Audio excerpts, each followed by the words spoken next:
Good evening, ladies and gentlemen. How are we? Hello. Hello. It's Monday. How are we doing? Yeah, it's full on weekend, Joe. Yeah, we did.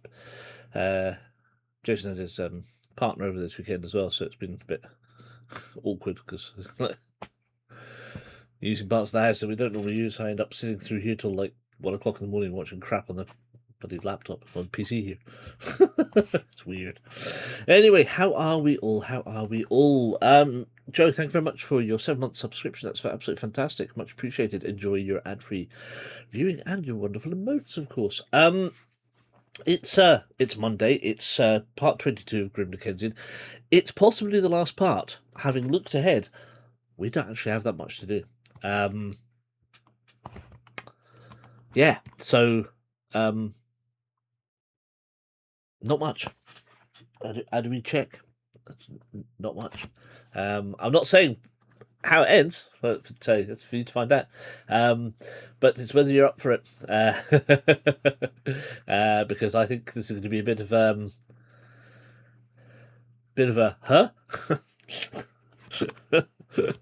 certainly was for me.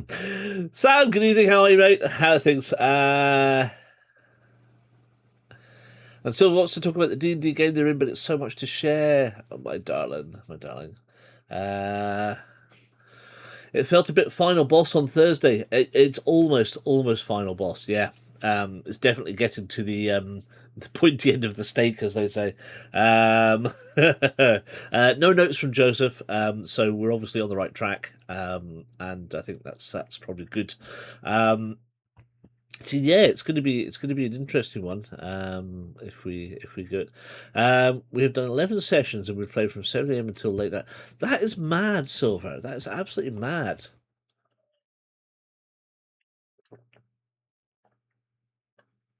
There's no way you'll be able to keep up that pace. You'll all burn out. You need to slow down. Either cut the hours down, or cut the days. That's just bonkers. I mean, if you're genuinely, if you're even not able to concentrate on writing your own one whilst you're playing this, then something is there's an imbalance there, and you've got to find that balance between happiness and fun. Because that is crazy. I could do that for a normal job. Genuinely, as I said, we talked about it last week. I think the most I've done is like 3 days straight, and that was more than enough for me. Genuinely, your brain just cracks after a while. Steve Barrett, good evening, my friend. How are you? In for the finale, I hope. As I'm just saying, I've had a wee check ahead, and we're not that far off finishing. And we've been doing it for 3 weeks now. Your DM has made you laugh so much with a bad Scottish accent. Well, I can't talk because I don't really, despite being born and brought up in Scotland, I don't actually have a very strong Scottish accent at all because my father is English. And when I learnt, we moved down to England for when I was 2. So when I was learning to talk, so the first accent I had was a Southern English accent, to which I've never really got rid of it. But yeah, it's there in fits and starts if it wants to be. So yeah, it's looking fairly pointy end of the stick, and I think it's a case of I think we just crack onto it because there's a big fight. There is another big fight coming up. I'll tell you that much. And there's going to be a lot of dice rolling because this guy is huge. We've laughed so much twice that we lost the plot. See, now that is good. That is good if you've got a DM who can do that. That is fantastic. But as I say, those hours sound absolutely killer. I mean, that's 12 plus hours a day for 11, almost 2 solid weeks. That's a lot of brain thought. A lot of brain thought goes into that. For sure. So where were we? We were in Carfax House last week. and we went in through the side door. We're mad lads for sure. We went in through the side door, picked our way in through the lock, avoiding the front door. As it turns out, there was a bunch of gypsies out the front that we could have maybe caused a commotion, but so far we've kept all of our gang together. All 5 of us are sticking together, which gives us all the extra creds when it comes to the buffs for the fights and things like that. So that's good. We killed 3 gypsies, and then we killed the big gypsy, and we were just about to enter another room. I just jumped up to say hello. I'm going to bed. Not a problem, Silver. I'm glad you're well. Please do take care, and don't burn out, because you don't need another bout of chronic illness on top of everything, given how much you're doing. Take it easy. Take a step back. Look at the book. Look at your own campaign. Get everybody to have a rest. That's all I'm going to say. Get everybody to have a rest. Not quite that extreme, but one Sunday evening we kept playing one more game of a Poirot card game until 2 a.m. and I had to drive home and then go to work Monday morning. Yeah, it's not great, is it? When you have to, it's nice at the time, but then you pay for it. there's always payback at some point down the line, which is it's a shame when that happens. But what you're going to do. On the odd occasion, it's fine. Definitely, just don't make a habit out of it, because it's not worth it. I've done 12-hour shifts. I've done 4 to 5 hours sleep a night, plus an hour and a half to 2 hour commute each way, to then do a 12-hour shift and come home again. And I have fallen asleep at the wheel and nearly wrote my car off. Thankfully didn't, but it's been close on a couple of occasions. It's not worth it. It's not worth the hassle. Once in a blue moon, yes, but not sustained. Not sustained. Right, so we are in Carfax House. We've literally just dispatched the large gypsy. I'm going to keep these sheets here. Put those out the way over there. I'm hoping Kit will drop in at some point soon. I have left a message to say, I haven't messaged them directly, but I have messaged to say we are live in Discord, so hopefully they might pick that up. As Joe has earlier on, so I just noticed that. I don't want to ping them directly because it's up to, it's not fair on them. If they're not up to it and don't want me to ping them, they'll turn up when they turn up. So we were at 770. We killed the large gypsy. It took less than 4 rounds, so our delay is only at 3, which is good.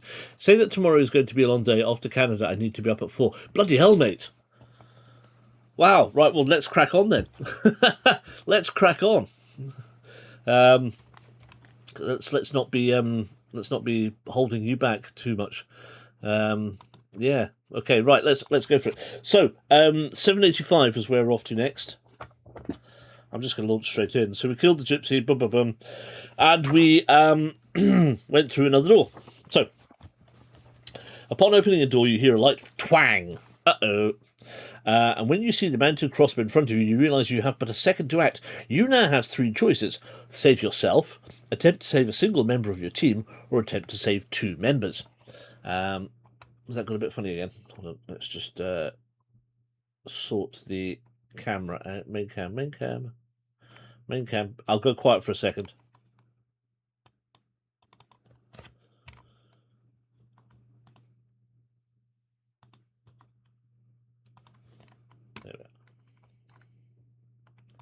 Better. There we are, and we'll also go to main screen as well.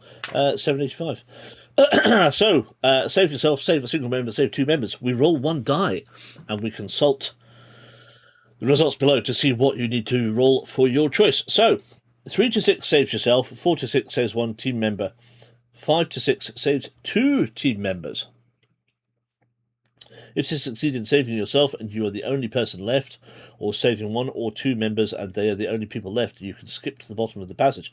If you fail to save yourself, others, or have more people left after those you saved, continue on. Right, okay. So, we roll a dice. We hope it's high. It's a 2.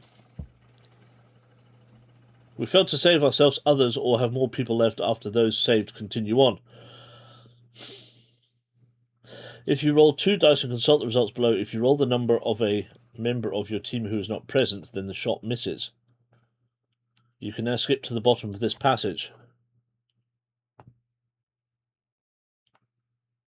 Okay, 2 dice.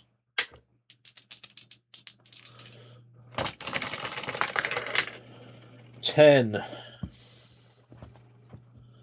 It hits Jonathan. If you choose to save that person and succeed, they are saved. What? Oh, we didn't. If you chose to save them and failed, roll 1 die to determine what happens. 1, you are hit. 2 to 3, the team member is wounded. The team member saves themselves. Okay. What?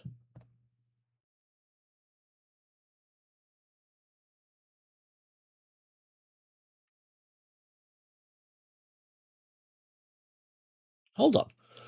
Save yourself. Attempt to save a single member of your team or attempt to save 2 members. Roll 1 die and consult the results below to see what you need to roll for your choice. 3 to 6 saves yourself. Well, we rolled a 2, so that was no good.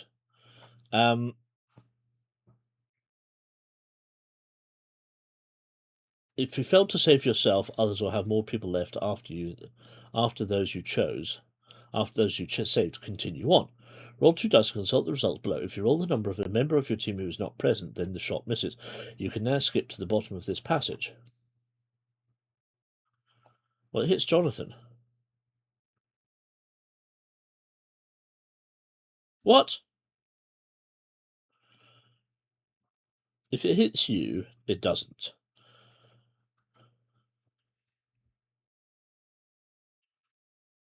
If it hits one of the others, if you chose to save them and failed, roll 1 die to determine what happens. Oh, right, okay, so we just roll 1 die again. Sorry. And the answer is 6. The team member saves themselves. Hooray! If a member of your party has been wounded, then you must make a note that this member has been left behind and continue on. But everybody is safe! So, hooray! Despite rolling badly. 809. If you have 8 delay points or more, turn to 491, otherwise continue reading. You're starting to wonder if you may have lost the count, when from out of the shadows leaps a dark furry beast that resembles a werewolf with a bat's face. Oh no. Eat. We've decided to, I remember, we decided to eat. And we were going to eat a pasty and 2 chicken legs. Okay. I meant to do that before I turned the page, but we are eating a pasty and 2 chicken legs to take our stamina back up to 30, which is the maximum it can be. All right. So just to prove a point, let's set that back to 30 as well, because. You assume this must be the Count in one of his many forms. As frightened as you are by the sight of him, you hold your ground and prepare for battle. Blood Beast. We're fighting a blood beast. So, yeah. Told you it was going to be fun. This is going to be hard work, by the way. It's going to be huge, huge hard work. This lad has a stamina of 40. I don't need this right now. Yeah, 40. So yeah. Right, stats then. Brawling and weapons. What? Brawling weapons 10. Jesus. Ranged 9, magical and science 12, deduction 8, stealth 11. Holy crap. Special abilities, brawling, ranged, magic, science and stealth. Brawling, ranged, magic and science, and stealth. Of course. Of course. Stamina 40. Possibility bonuses are only relevant if the team member is still with you. They are, they're all with us. So, Quincy Morris, +2 to ranged, +2 to weapons under Mr. Arthur Holmwood, +2 to deduction combat, courtesy of Jonathan Harger, and +2 to magical and science, courtesy of Jack Seward. So, 8 10, lose -2. 9, 10, so lose -1. 7, 8, 9, 9, oh, 9. 9, so that's draw 0. 8, 9, 10, 12, so lose -2. 10, 11, 12 to 8 is a win for us, and that's 4. 8, lose -3. Ouch. Let's hope we don't get any of those. Oh, blimey, indeed. Oh, blimey, indeed. Let's roll. Okay, so I would suggest that we want to think about, similar to the fight with the vampire, that potentially if we are losing, we want to be on the defense. So crucifixes, and if we're fighting, potentially holy water. Although, hold on a second, because crucifixes might only work. Glossary 493. Let's double check that again. 493.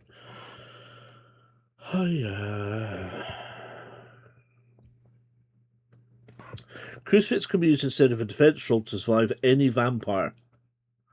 Well, I'm presuming that the blood beast is classed as a vampire. That's their brawling or stealth attacks.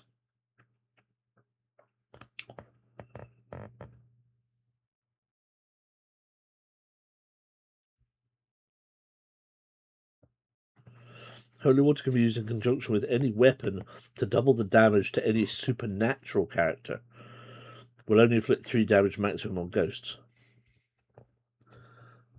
Each holy water is... Oh, it says 3 uses.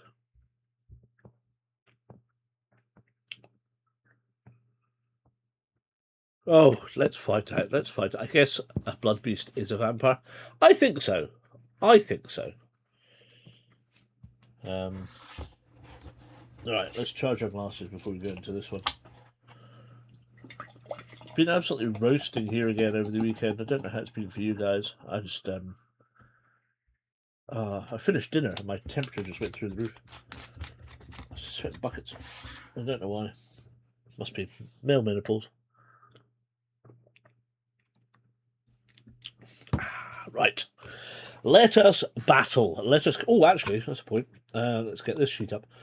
Let's get a shot of all of this stuff first. Boink. Boink. Because Christ knows how many rounds this is going to go, but we've got 15 on the table at the moment. They're 40. I don't want to see that number. Let's go with the usual. So purple and white for us, green and black for them. 1 dice to determine. Let's roll.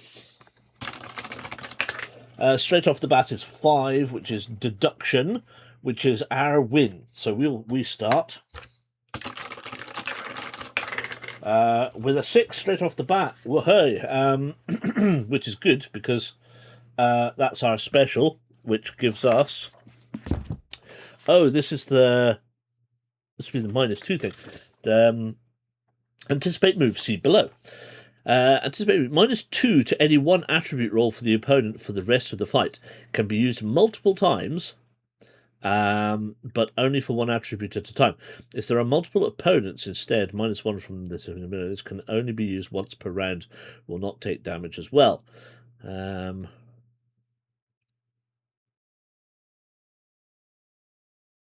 So, yes, so you can only put it on one attribute at a time. You can't put it on multiple. So, what of these would we want to get rid of? So the biggest minus to us at the moment is probably stealth. So we could take that down to -1, or we could level up. Actually, so possibly stealth or anything that's, because these are stealth, magic and science, or brawling, because they're all categories that they will do more damage on if they roll a double or a 6. So what do you reckon? Brawling, magic and science, or stealth? Which of those three should we take their 2 points off? And I will update this with emerald 6 plus 1 plus 7. Let's win special. What do we reckon, folks?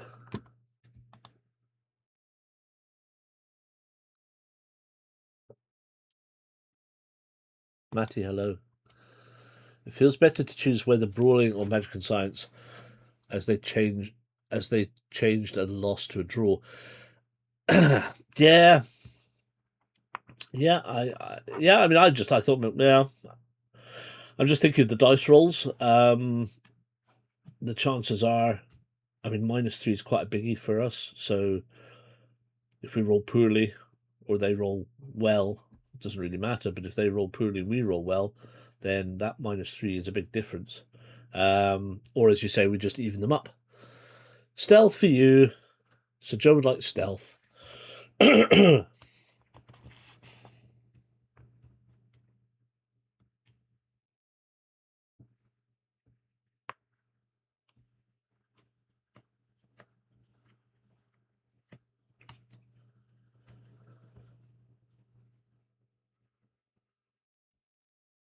So at the moment we're kind of split across them.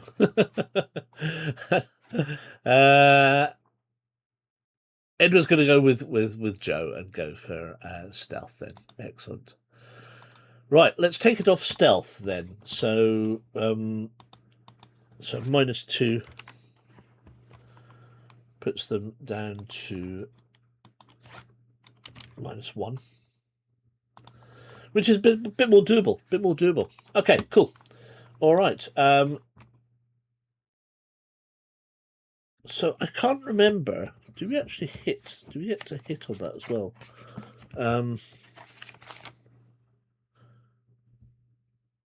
Will not take damage as well. Yeah, okay, so they don't take any damage. Never mind. Okay, moving on then. Number 2. It's number 1, which is brawling, so they get the advantage. So we roll for them first. 5, 7 for them.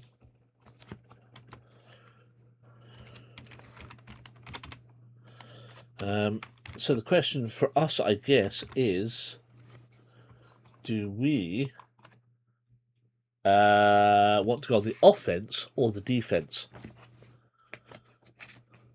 Do we want to just attack with our 2 dice and see how we go? Or if we go on the offense, we roll a 3rd. Oh no.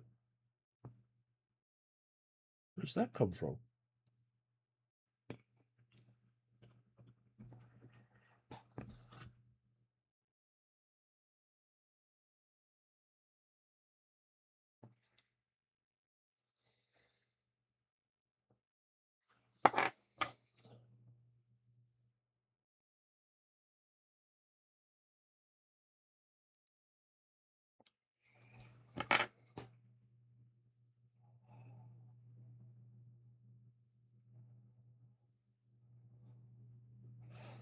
bits go better on one of our dice.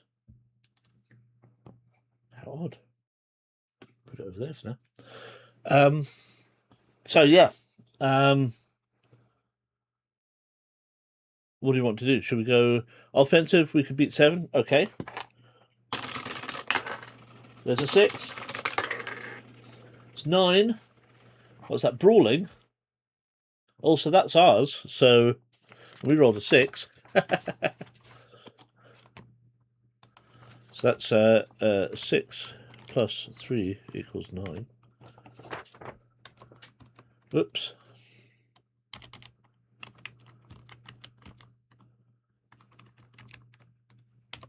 Which we win. And we do a judo throw for 3 damage. Woohoo!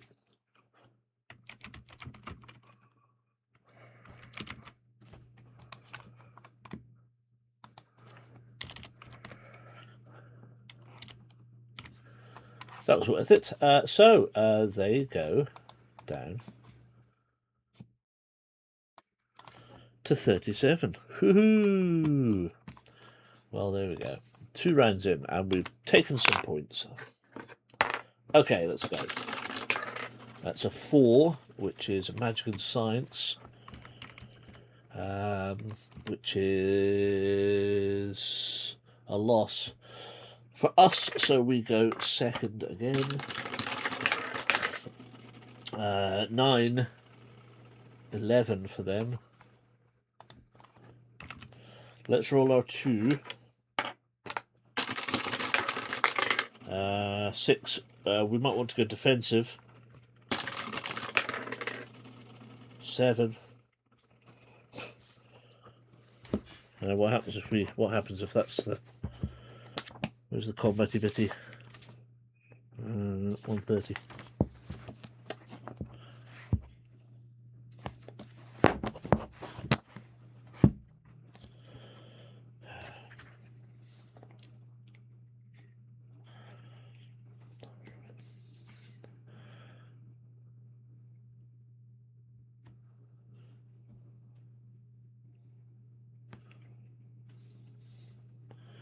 Whoever has the highest wins and gets to inflict damage and lose damage will always be 2 stamina unless you see otherwise. In the event of a tie, the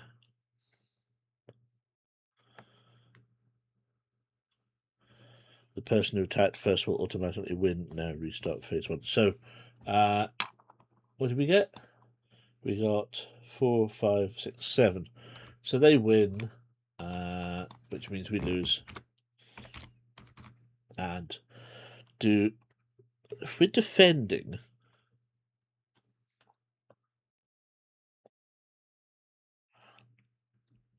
if the winner was defending,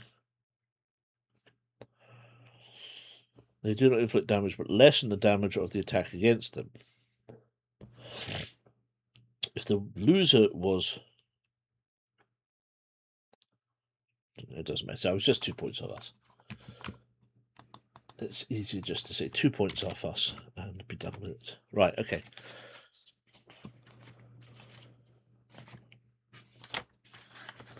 Put that there for later. Ken, have we tried squaring up to him in a stereotypical Victorian boxing style? No, we have not, because he is a horrible big blood beast. A horrible big blood beast. He's not very nice at all. 1, so brawling. Which puts him at the advantage, so roll this first. Oh, double fudge. It's a double.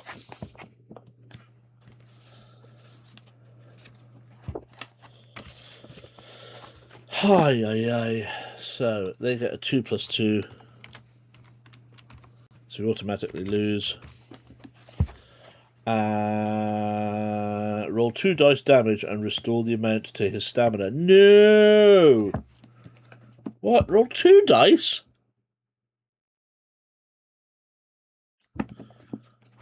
Oh my god! Queensbury rules, yeah, haha. 2? Oh, Christ on a bike, that's 10 damage to us. We are so fucked. Sorry. We are so naffed, and they are back up to 40. Son of a bitch. I guess we need to get gooder. Ha! Right, okay, fine. 6. Stealth. Good. Right, well, at least it's only 1. 4, 5, 6, 7 for them.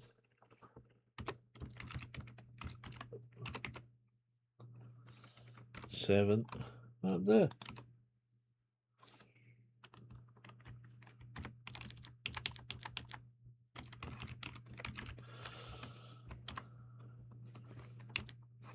Right, they've got 7.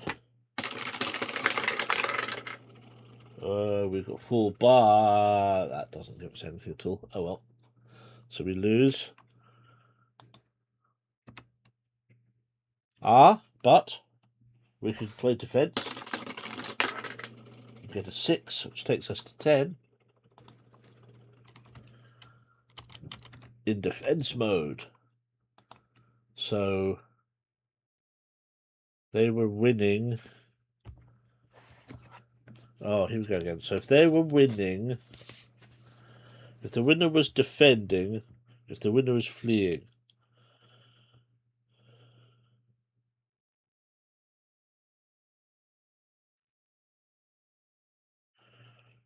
We do not inflict damage, but lessen the damage of the attack against them. -1 stamina. So we only get we only what? Well, yes, because we're defending, so we lose it. Oh god, right, okay, fine. Fine, whatever. 17. I don't like this game anymore. Can we stop? Can we play something else? 4. Magic and Science. Oh, jeez. Okay. So there's to start. Apparently, after the fire in Arthur's Seat, a developer has applied for planning permission to turn it into student accommodation. Ha ha! 8. 10 for them. Very good, very good. So we should probably want to add a third roll. Yes. 10, 11. So lose.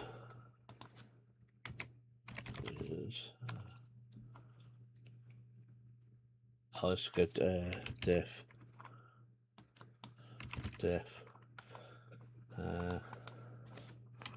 16. I don't like that. I don't like their fights. They're not fun. They're not fun at all. Right, come here. So 5, which is deduction, which gives us the advantage. So we get to roll first.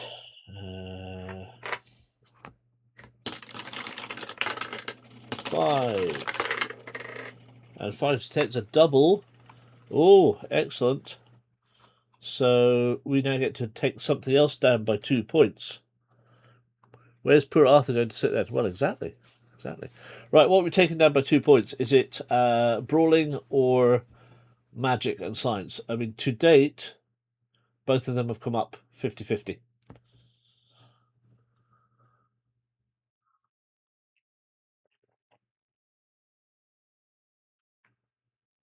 I think he's on Facebook complaining about the council.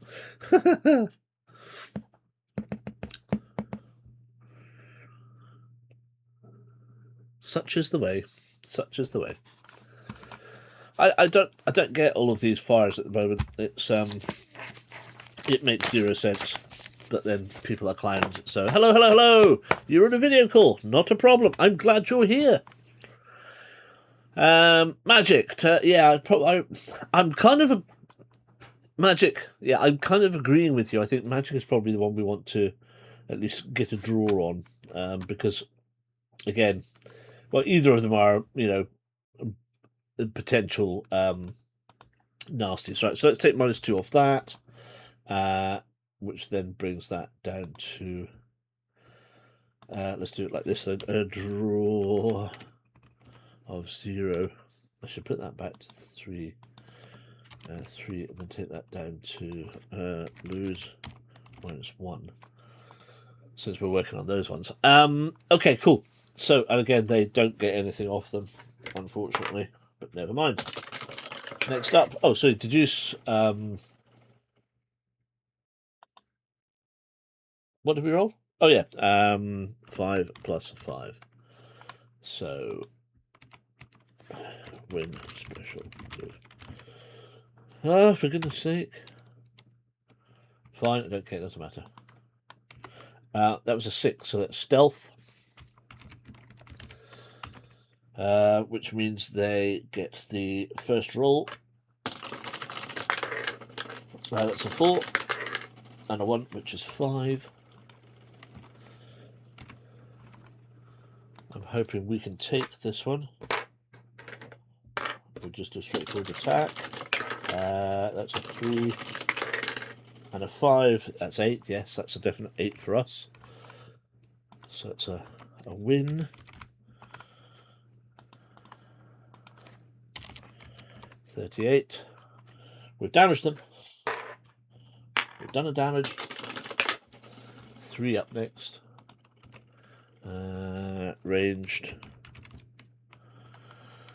To which it is a draw, so we get the start. That's a 1. And that's a 4, which is a 5. Not ideal.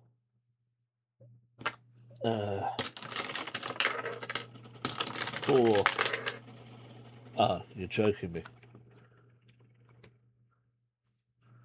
Well, they definitely get that, because they've just got 4 plus 4.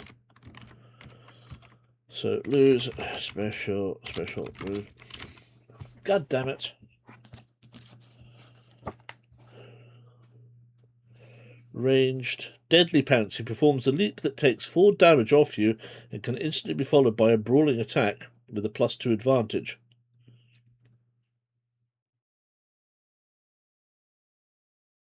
What? So whether we like it or not, we're brawling. Right, Jesus Christ. 12. Brawl. Which means that's a -4, by the way. Holy crap. Right, fine. I need to roll the 6. Fuck you.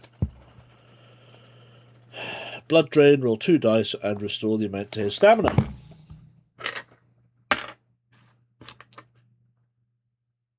Hold on. Roll 2 dice damage, yeah. 3, 4. So he goes back up to 40 again. And we should have been...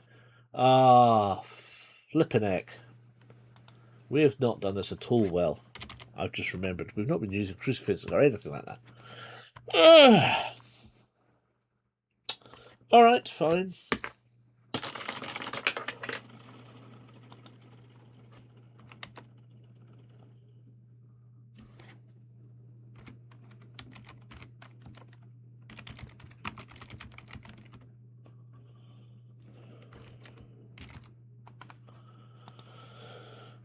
For magic, which is now a draw, thankfully. Something nice would be good. Oh, it's a double. Well, shit, that was a double 4 for us. Sadly, no good.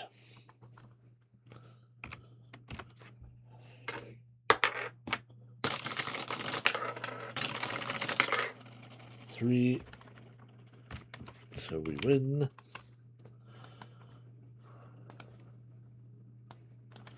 At 38.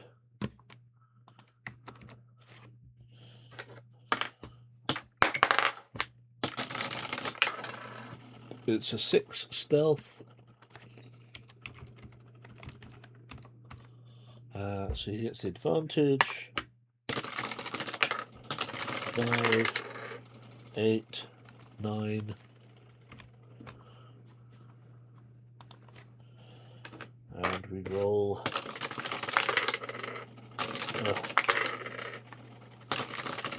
Defense 7. So we lose. Down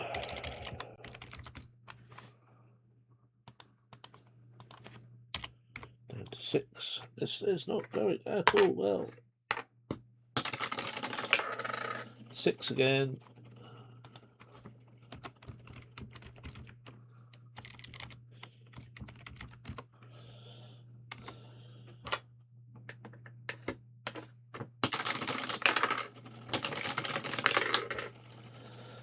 Seven.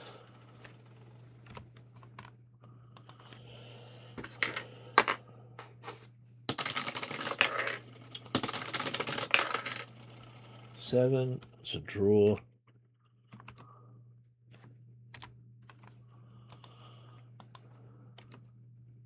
But he was winning, so we lose. And he does 2 damage. Shit. This is not fun. To add insult to injury, this is a nightmare round. Aren't we injured now? Oh, yes, we are so horrendously wounded. You're quite right, aren't we? Wound, and we're meant to lose something or other.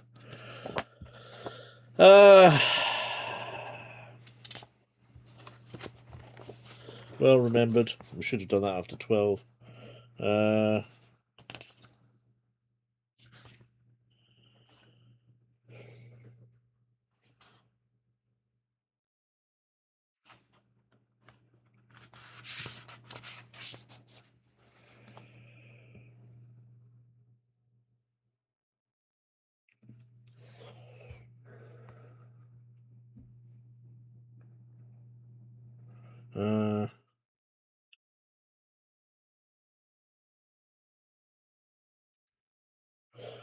Oh, it just says keep going. It doesn't matter. It doesn't matter. It's at the end of the fight. So you just basically fight to the death. Basically.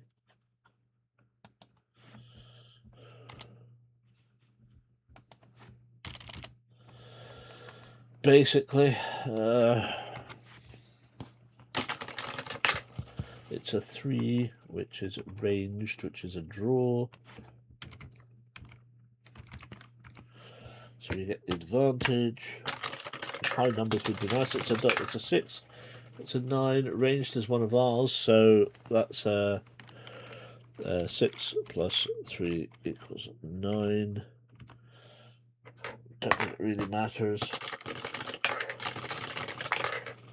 3. So win, special move.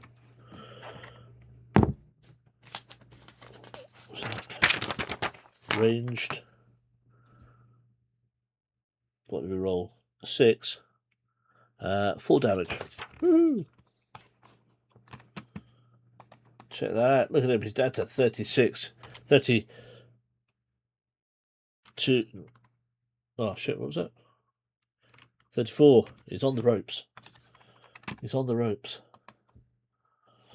The fact that there's 30 difference between us is nothing. That means nothing. 4. Magic and science. Another draw. Well chosen by that Joe and Edward there for that. So we start. 3 and a 5 is 8.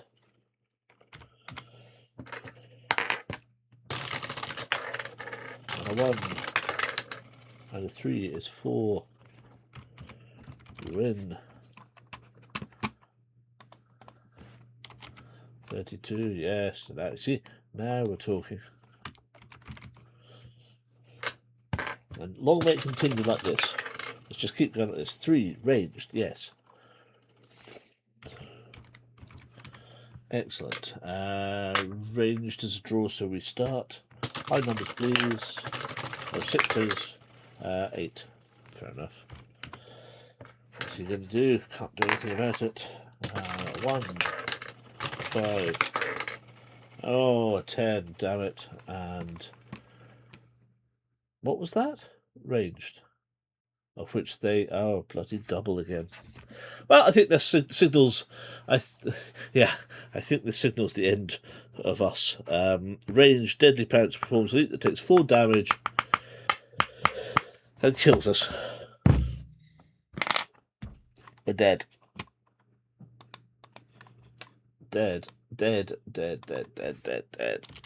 Dead. Dead. Dead. Ah.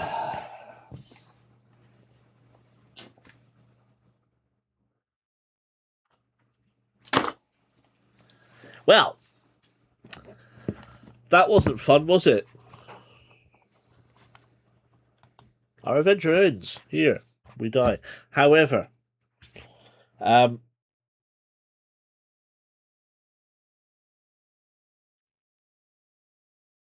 yes.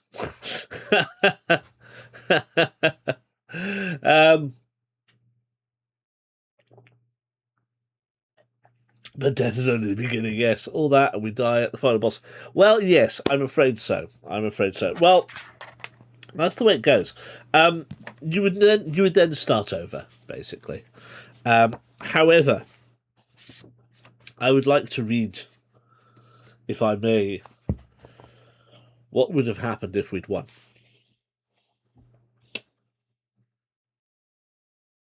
So we would have won, and we would have turned to 5-2-3. I'm going to write this down. I know we died, right?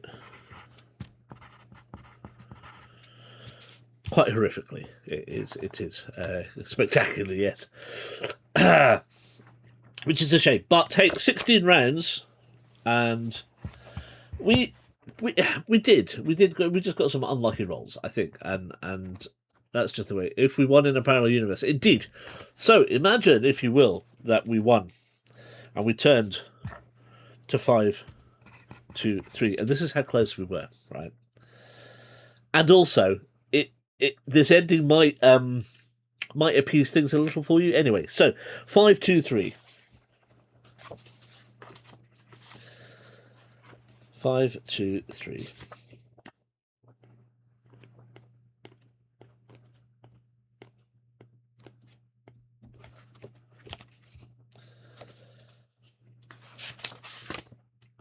As the beast lies wounded, you're about to finish him off when you hear a voice shout from behind you. "Quick, the Countess escaping out the back! Leave that monster, it's a decoy!" You're not sure which member of your group shouted this, but as you turn your attention towards the voice, a bat suddenly flies past your head towards an open window. At the exact same time, the beast that you're fighting suddenly transforms into a horde of rats that begins to scatter across the floor and make their way down the steps towards the cellar. You have but a moment to act. Do you go after the rats, or do you go after the bat?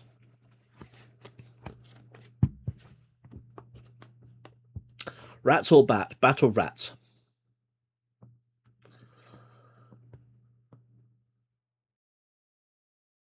Bat? Bat?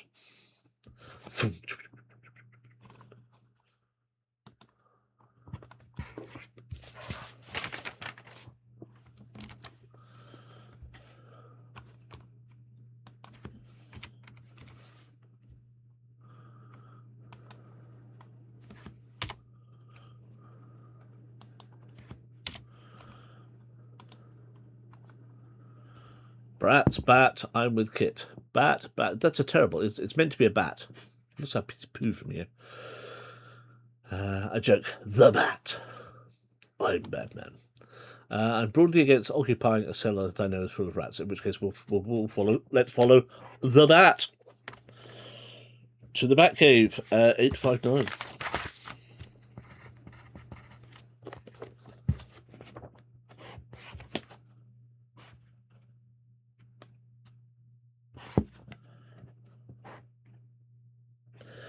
Following the bat out of the door, you eventually lose sight of it. Whether it was the Count or not, I suppose you will never know. But regardless, it is clear he has gotten away. 10-7-3-2. Oh no. Why is that finished? That wasn't meant to have finished. What was that?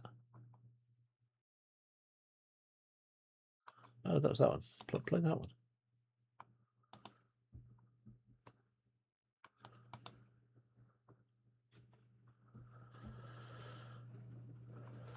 Yes, let's play that one. This must be the stinky cellar we avoided. Very possibly true, yes. So, 7:32. It was actually the cellar we avoided at 7:32. Holmes says, oh, sorry. Holmes says, how to go? Holmes. Jonathan. Holmes, says Jonathan, clutching his side as he comes to join you. What happened? I'm sorry, Mr. Harker, but I'm afraid he got away. Then I have failed. I do not believe so, you say. At the very least, we managed to drive him out. I say we burn this place to the ground. It is my belief that the Count brought several boxes of native red soil here, and that he requires them to rejuvenate. If we destroy them, he'll be vulnerable. Come, let us regroup. Jonathan agrees to this, and then, after bringing everyone back together, you set the house ablaze and return to the tavern. Even though you did not manage to defeat the Count, you are thankful that everyone survived. That didn't quite go as planned, did it? Quincy says. How were we to know that he would have found a band of gypsies guarding him? Arthur says. Mina will not be happy when we tell her of the Count's escape, Seward says. I wouldn't say that it's quite over yet, Jonathan says. It's like Holmes said, the Count cannot rejuvenate without his red soil, so we've dealt him a significant blow. Come, friends, let us retire to my room so we can tend to our wounds and discuss where we go from there. Following Jonathan up to his room above the tavern, you have just the second stepped in through the door when you see something that chills you to the bone. Standing there before you is the Count, locked in a tight embrace with Mina Harker, his left hand bearing a ring in the shape of a dragon on the back of her head, and his right forearm pushed forcefully into her mouth, bleeding at the wrist. As you approach, he looks at you and smiles before disappearing in a cloud of smoke. Mina drops to the ground, her mouth red and dripping with the Count's blood. Turn to 862. Dun, dun, dun.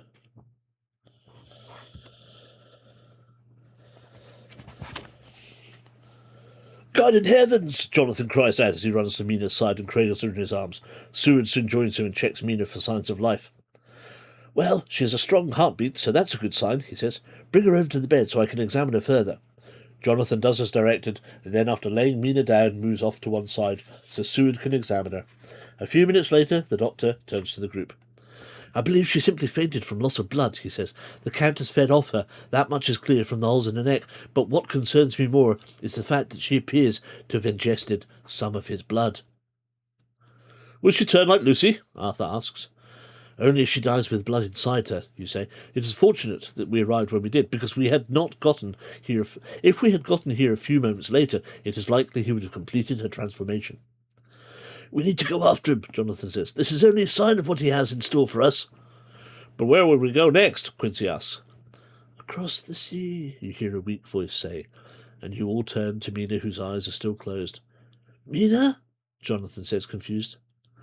He travels back to his homeland of Transylvania in the last of the boxes containing his native red soil, Mina says, almost as if she were talking in a dream. What devilry is this? Arthur asks. It appears that through his blood, Count Seward suggests, Mina seems to have developed a psychic link to the Count. She sees through his eyes.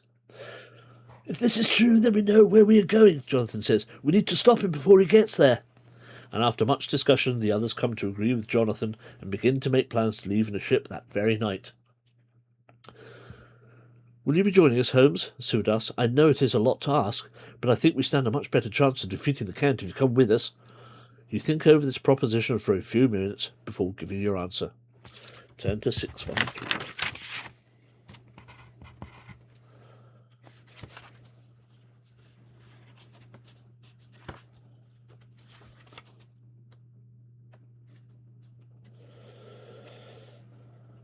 Of course I will come, you say. I very rarely start a thing that I'm not able to finish. You then ask to borrow some paper and draft the following letter to be sent out before you leave. Dear Watson, I'm sorry to spring this on you at such short notice, but I'm leaving tonight on a ship bound for Romania, and I do not want you to think I have abandoned you or the young Dr. Dawkins, Mr. Dawkins. I managed to find the Count, but unfortunately he slipped by me and is now on his way back to his homeland of Transylvania. It is my belief that once he gets there, he intends to bide his time and then return in 100 years to open the chest at the turn of the next century. Of course, by then we will all be long gone, so there will be nobody with knowledge of all this to defend it. It is therefore for this reason that I intend to follow the Count back to his homeland and put an end to this whole thing. Should I fail, it is up to you and Dodger to deal with those proxies and then find the chest. If you are able to destroy it, do so. If not, then hide it where no one would ever look for it. Oh, and Watson, one other thing. If you decide to write about this little adventure, which I'm sure you are bound to, please leave my name out of it. Even though we know the truth of the matter, to others it will look like a ridiculous penny dreadful novel, and I do not wish to be associated with such drivel. Therefore, do me the honour of representing me not in character, but in spirit, with the eccentric Abraham Van Helsing. I wish I could write more, but my time is short. I hope I will see you upon my return, but if not, good luck. Holmes Ending, Transylvania. Special code 257. To unlock a fourth scenario, you must find the other two parts of this code, and add them together to unlock a whole new adventure. If you have all three parts of the code, you can do this now. Turn to 837. Suppose we should write down special code somewhere.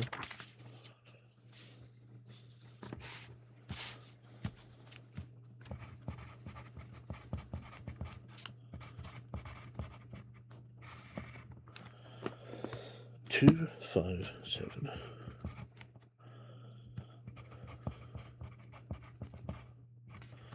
There we go. All right, that's that written down. 837.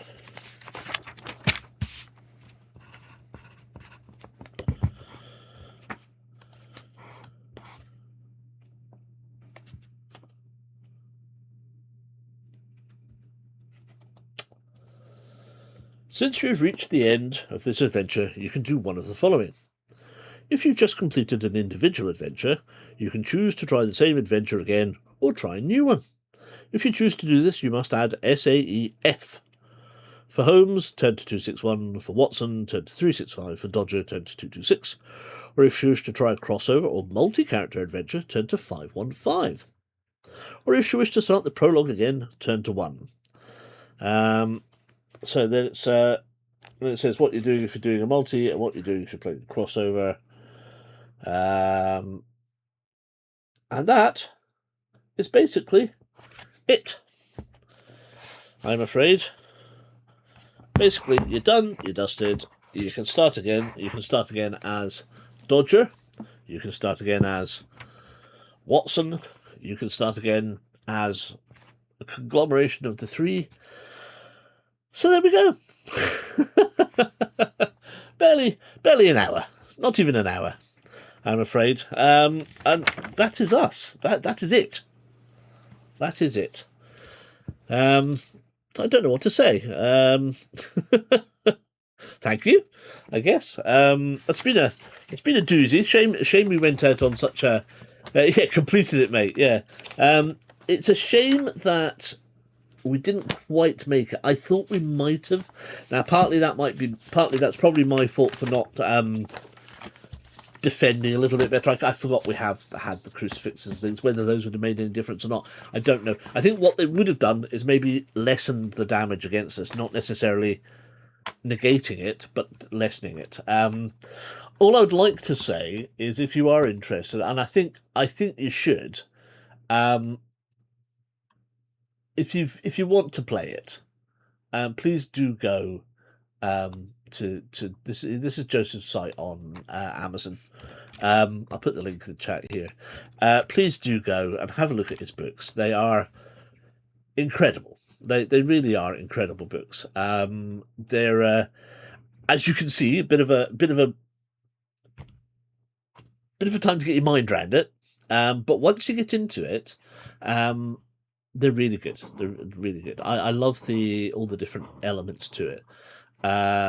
Personally, I just think it's really, really clever. I think they're very cleverly done. The thought of the multi-threaded, jumping from Holmes to Watson to Dodger, really intrigues me. And I think in my own personal time, I'll go back to this. I might even record it, and I might just kind of play it and see what happens. Just do like we'll put it out in short bursts and see, and if people want to watch it, they can do. But that's for later in the year. For now, I don't know. What do we fancy? Something lightweight next. I know there's only a few people here, but tell me, did you enjoy what you played? Because it means a lot to know whether you did or you didn't. And I think Joseph would appreciate feedback as well. So if you did enjoy it, please put a yes in the chat and say you did. I thoroughly enjoyed it. I'm pleased we played it. I'm amazed it's taken as long as it has. B, I'm sorry that we had some gaps in it, otherwise we would have been finished sooner. Definitely really got invested, yeah. Well, because you guys came in halfway through, didn't realistically. You guys have only been in it for the last sort of few months. Realistically, definitely a unique book. Yeah, Edward made a Twitch account to join it when I told him what it was doing. Yeah, and I'm really pleased you have, because I thoroughly enjoy you guys being here. We have well, I have 1,000,001 options to play next. I really liked it. Found the combat a bit difficult to understand, but I love the story. Yeah, so combat aside, and I think that's something that as a single player, you'd just work your way through. Obviously, it doesn't make great content for you guys if I'm rolling constantly and it's not going well. But it is the combat side of it is definitely more balanced, I would say. I think it's pretty well balanced for the size of combat, and it's more true to life, I guess. It's more true to form combat, as opposed to the Fighting Fantasy, because Fighting Fantasy combat is just meant to be a quick blah blah blah blah blah, done and done. We enjoy being here. Well, I'm pleased. It's been great. I don't know much about the lore. I wouldn't worry about it. As for what to do now, I'd say a comfort break and then a silly one shot or something. It doesn't affect the story. It was like added levels, if that makes sense. Yes. Yes. No, absolutely, Joe. I think that's quite right. Guys, do you want to carry on and do something else tonight then? Because I've got other bits we can do. I can pull out James Orchid's. We could do one of the other Quadportal 100 entry jobs.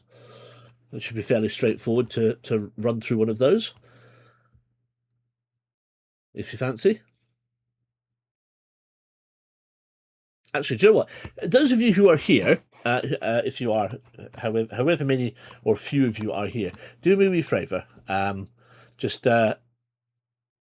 if you are here and you are able, I did like Joseph's post about combat being more dynamic. Indeed. Just do me a favour, guys. Put if you can put some round of applause in chat for Joseph, please, because I don't know. It's probably the easiest way I can do it is through the emojis one. That's for me personally, a huge round of applause to Joseph for A, the book, B, for coming in week on week and helping us along, giving us pointers, watching the VODs if he's not able to, and then giving us pointers afterwards. So guys, thank you, appreciate that. It's just for me, yes, a huge round of applause.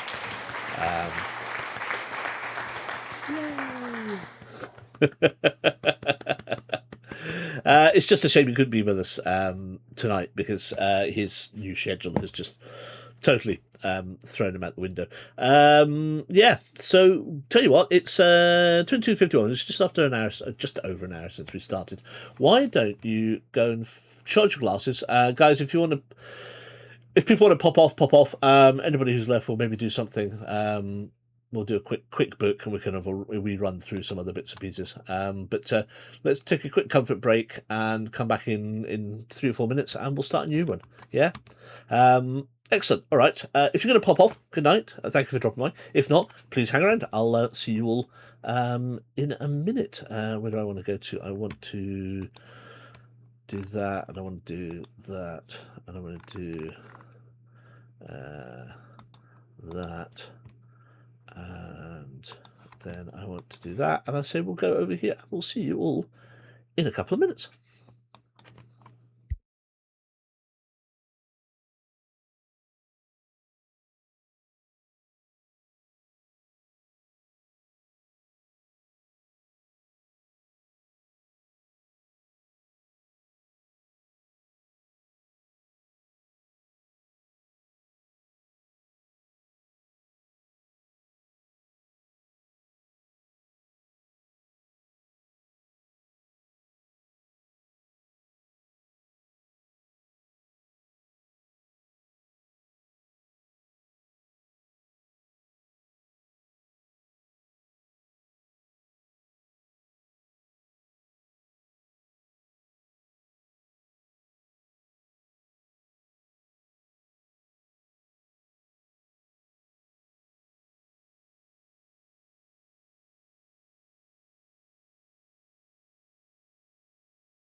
Hey guys, how are we doing? Well, that was a thing. I can't believe we're done. Like, that's just like, wow.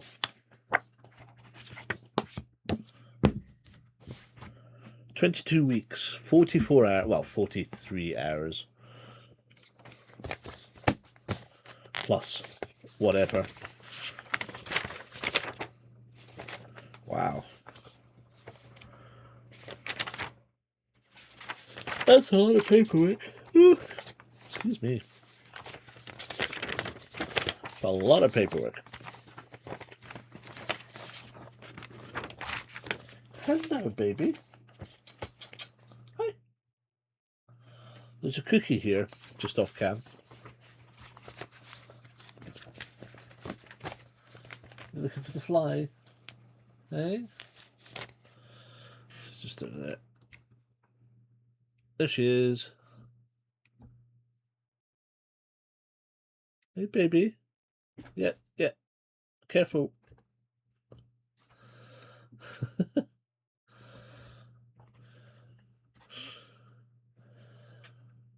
There's a moth.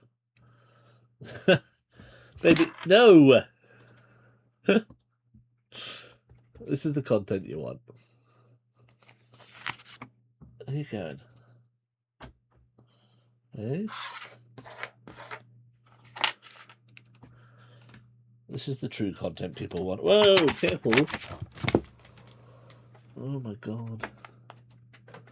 She's mad. Absolutely mad.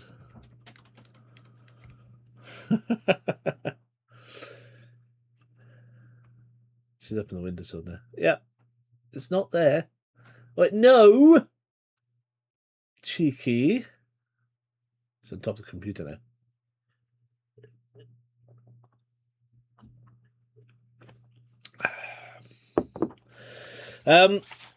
Yeah, that was wow. What can I say? It's a hell of an adventure. And so in depth, and so much to it. I think is she chasing a moth? Yes, she is. Yeah, well, actually, there's a command we've not had for a while. Is it still there? It is. No, you can't come through that. We have to come around this way. Baby, you can't come through there. Come through here. That's it, you donut. Good girl. Good girl. Good girl. I don't know where it's got. Off the keyboards. What's in the keyboards, naughty? You can't get to it, sweetheart. You're going to knock my fucking camera over. Wait. Oh my god. The moth has just now flown down to where she is. We're in for a doomed evening. Anyway, who's still here? Roll call. Who's left?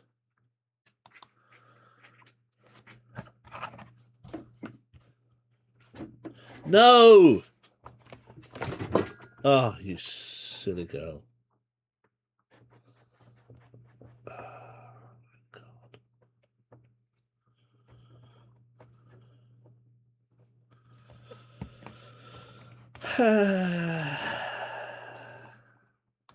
Such fun. Such fun. So what do you want to do then, Kit? Would you like to do a one-on-one quad? You could do Quadportal.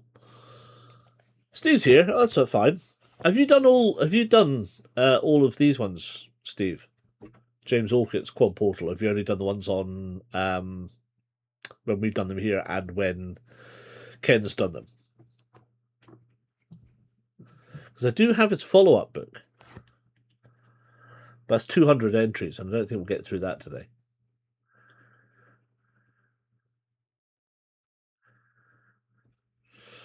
Statham will be in about 10 minutes when he's back from the quiz. Cool.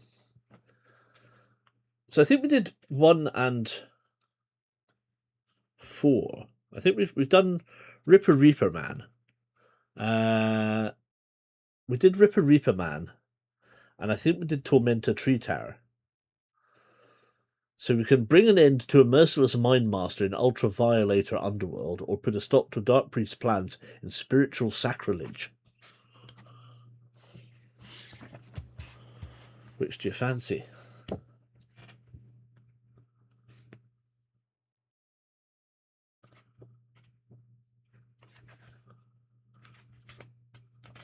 Which of those sounds interesting? I've not done any of them personally, and I don't really remember the ones on Ken's stream. Well, tell you what, why don't we have a go at Ultraviolator Underworld? Oh, Spiritual Sacrilege sounds cool. Fine, we'll do Spiritual Sacrilege then. I don't mind either way.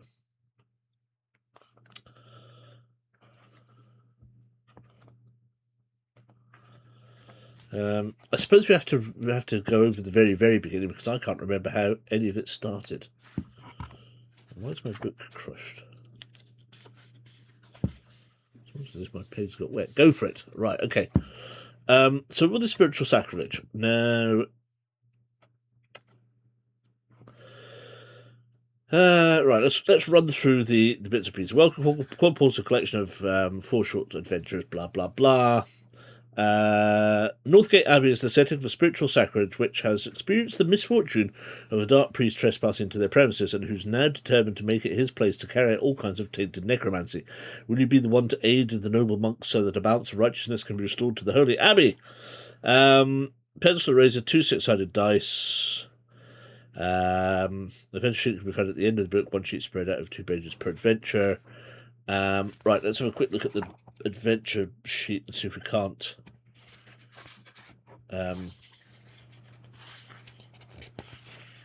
okay. So we're going to do this is Spiritual Sacrilege. Sacrilege, no, maybe not. Spiritual Sacrilege. Sacrilege.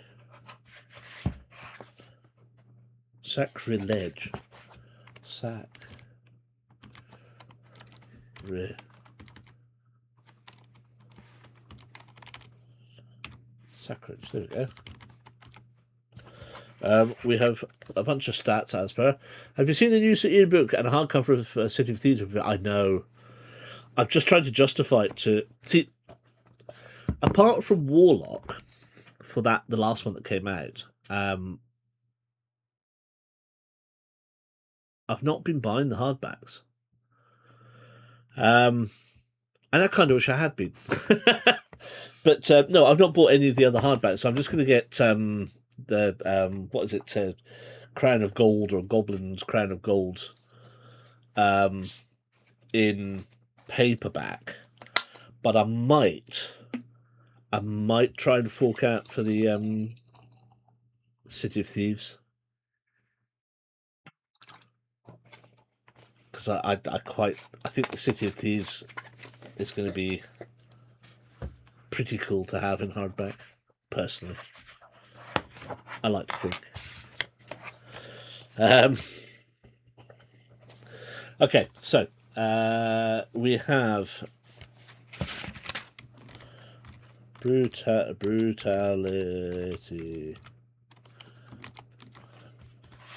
We have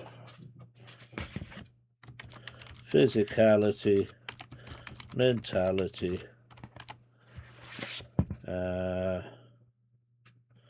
So those are our primary strength bits, and then vitality, which will be the one that goes up and down the most, I would imagine. Brutality. So we'll do that. It says at the beginning that we need to work out the starting scores for each of them. Brutality, roll 1 6-sided dice and add 4. So on a 6-sided dice and add 4. It's going to give us 10. That's cool. Vitality, roll 2 6-sided dice and add 8. 6, 11, 8, 17.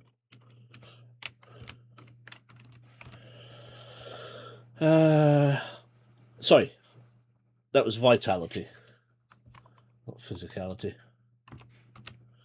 17. Physicality and mentality are worked out differently from the other two characteristics. You have 15 points with which you can allocate between the starting scores for these as you wish. As an example, if you decide that you would like the starting score of your physicality to be 8, this means your mentality will be 7. Note that neither of these characteristics may have a starting score of higher than 10 or lower than 5. So should it be that your physicality has a starting score of 10, the starting score of your mentality will be 5. Also, as each adventure in this book is standalone, this means you cannot carry any of these scores forward, blah, blah, blah. Whilst each of the characteristics will go up and down during an adventure, at no time may they go above your starting score, unless it happens to state otherwise. When you've worked out your starting scores, make a note for each characteristic on your relevant adventure sheet at the back of the book. Okay, so how would you like to divvy up? You skipped Warlock hardback as I have a signed OG copy. Oh, see, now I did get it, the 25th anniversary one, which is why I bought this one.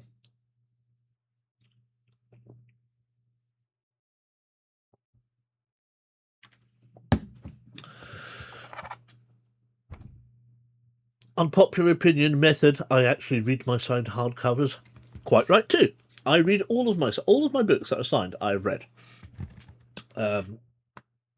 across all of my genres. So any fiction, non-fiction, whatever I've got that are signed, I've read them. I'm sorry, I'm not buying a book just to put it on the shelf and leave it. If that was the case, these would all be in dust card. We'd have no books here on the shelves. They'd all be in boxes away, because what would be the point?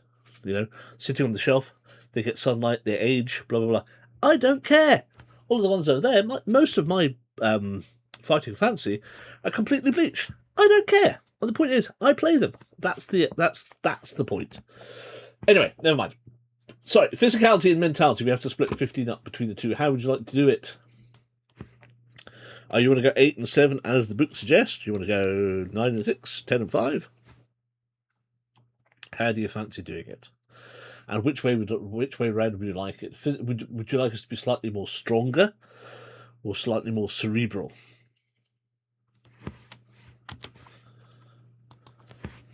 What will it be?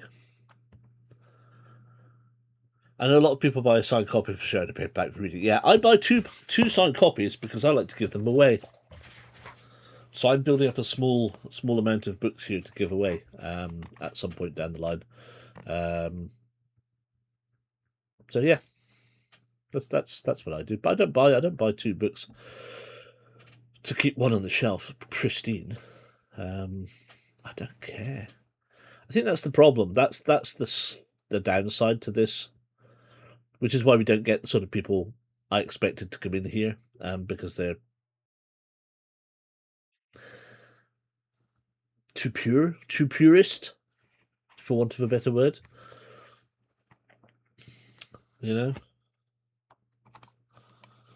That's interesting. Why is that showing up there, but it's not showing up there?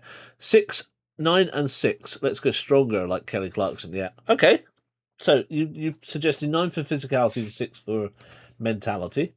Kit, any thoughts on the matter?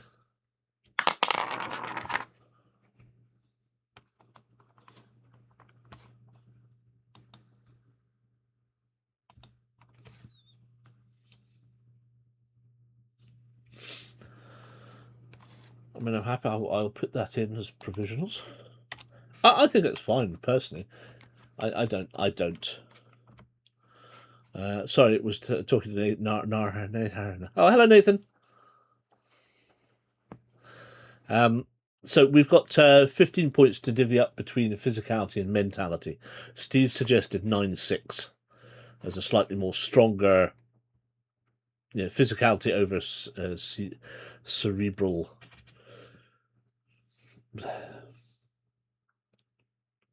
thought. Yeah, the thing I don't have right now. I thought. No, I'm definitely with you, Steve. Books are there to be read. You know, as far as I'm concerned, the books are there to be read and played with. If people want to just put them away and collect them, well, great for them. What I don't get is the whole antithesis of wanting to play them on something like this. I think this is the most fun and interactive way of dealing with a book. If people want to sit down and read them by themselves, fine. But this is fun. I find it fun. I don't understand why other people don't. Back for the quiz, and that's my summer league commitments complete now. No more Monday quizzing until the new MQL season starts in September. Well, you get a month off. How wonderful. Hello, Nathan. How are you? Good to see you. No, I'm definitely. I like to play the books. I've played them like this for years. Genuinely. I usually go brainier, but let's try physical. Fine. You're happy enough to go with the 9-6 that Steve suggested then?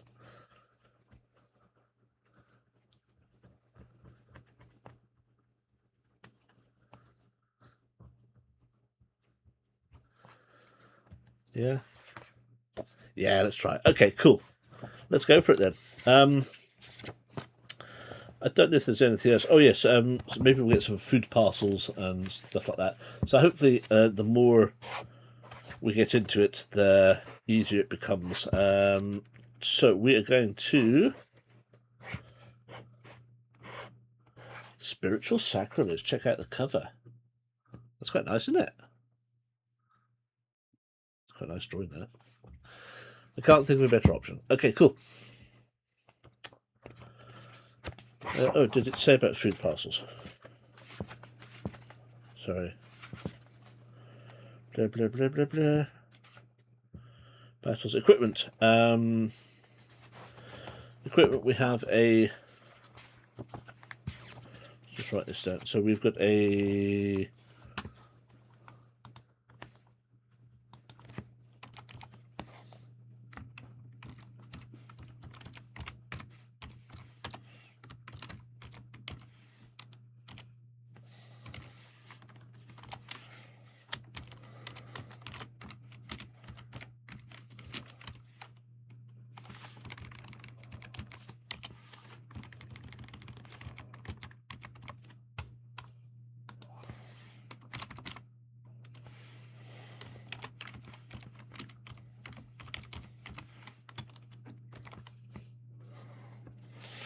So we've a sword, we've a backpack, we've got food parcels. They'll always begin with 3 parcels.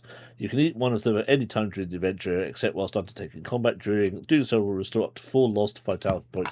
So that's times 3. Each is plus 4 vit. Not equals 4, plus 4. Plus 4 vit. There we go. And we can just change that number as and when we wish. Okay, and that's us. So let's get into the adventure. Spiritual Sacrilege by this is game. Well, it's a short story 3 from James Orchid's wonderful Quadportal. Also available on, and I'll put the link at the end again. So, the monks of Northgate Abbey are a group of quiet but friendly-natured people who carry out their day-to-day activities without disturbance in their peaceful surroundings. When they go to the neighbouring village of Darrenston, the monks supply needy residents with gifts of food and offer prayer for whatever difficulties people may be experiencing. It's also within the monks' code to offer shelter inside the abbey to anyone who desperately requires a place to stay. Unfortunately, the latter would proceed to create unwelcome events in the abbey's surroundings. Not long ago, the village was visited by someone claiming to be a Myersian druid who had fled Zamelstad and was asking for somewhere to rest for a while before making the passage back home. Believing his story, Steve says, I tried to get my friends into playing game books as a group during lockdown, but it never stuck, so playing these streams is the next best thing for me. Good, I'm pleased. I'm pleased you're enjoying them, because, as I say, I've been doing this for 20 plus years with friends and family, and they've always enjoyed it. And that's why I never quite understand why the streams don't... I assume they'd be a bit bigger than they are. Don't get me wrong, I absolutely love everybody who comes here, and I appreciate everybody who comes here. the only reason I say it would be nice to have a few more people is just to make it a bit more active, a bit more, get a bit more arguments going on choices and things like that. You know what I mean? That's all. It literally is that. That's it. It's just a few more people just to keep that flow going. Anyway, believing his story, the monks offered to accommodate him so that he could fully recover. Only days later, however, the so-called druid had infiltrated the main area of worship within the abbey before sealing it off from everyone else. Alas, it was that this mysterious person's identity became revealed to the horror of the monks he had deceived. This person was in fact the dark priest Kethnic of Holborous, who had been exiled from numerous lands for practicing the methods of his evil arts. But now he has acquired somewhere else to restart his malice and summon a horde of ghastly entities into his realm within the abbey. Such is the threat of Kethnic that he must be stopped by whatever means. Banishment from Northgate Abbey is in everybody's best interest, yet a permanent end to this undesirable occultism is even more favourable. Abbot Markena, the leader of the Northgate Abbey, wastes no time instructing one of his monks to go and find a trusty warrior that has a reputation of dealing with unwanted characters who have an intention of causing harm and destruction. These people in question need to be stopped before it's too late. The warrior Abbot Markena has in mind is none other than you. Brother Oaktree is the monk tasked to locate your precise whereabouts. Coincidentally, he has just happened to have also been previously trained to be an expert tracker. Within a matter of hours, he has come across you sitting on a bench located in one of the more peaceful outskirts of Falconleys Wood. It is here where you enjoy taking a moment to reflect upon your most recent missions, which resulted in success, with your sword unsheathed from its scabbard and resting upright in the soft earthly ground. Your silence is interrupted as the sound of Brother Oaktree's footsteps advance towards your directions. "Greetings," says the monk upon joining you on the bench. "If you're willing, your services are required by myself and my fellow brethren at Northgate Abbey." You nod in acknowledgment, then look to Brother Oaktree, asking him what needs to be done. "Our usually peaceful dwellings have been sieged by the dark priest Kethnic, and my abbot has sent me to reach out to you. He believes that you are the only one right now who is capable enough of putting an end to the evil of this malignant egomaniac." I do get the feeling that the FF Facebook group is more about collecting, especially the OG 50 Green Spiders I play. Oh, Steve, 100%, mate. Absolutely 100%. They're,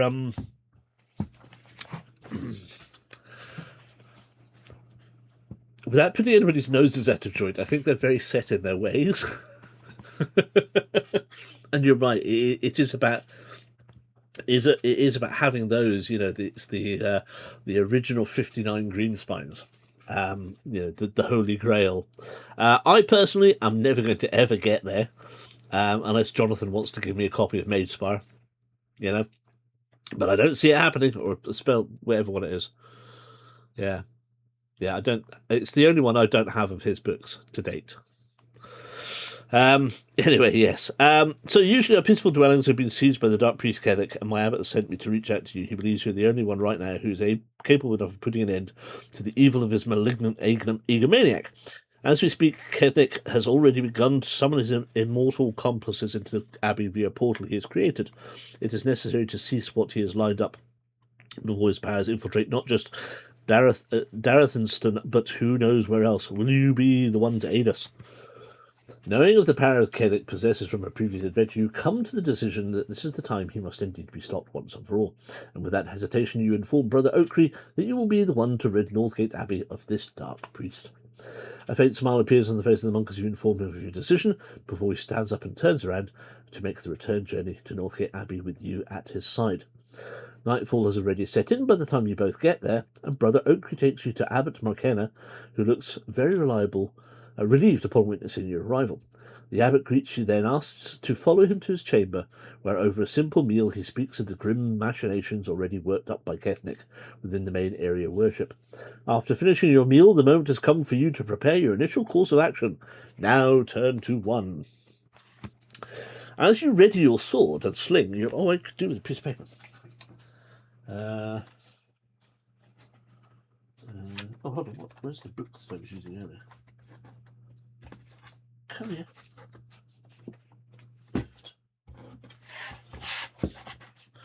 Let's go old school bookie book. Okay. 1. we're off. As you ready your sword and sling your backpack over your shoulder, one of the Abbey's chefs enters the chamber and gives you 3 food parcels to eat during this adventure. You thank them and are about to make your way when Abbot Markenna coughs to interrupt you.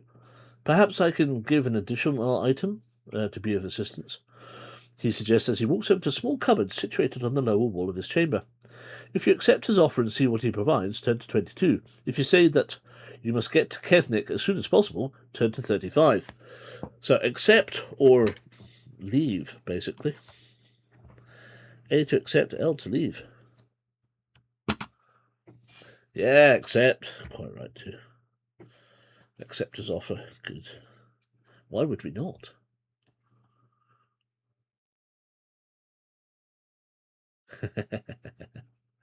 Excellent. All in agreement. I love it. 22. I have to remember to stay within the boundaries. Remember, the last time I did this, I ended up in the wrong portion. Abbot Markenna smiles as he opens the cupboard.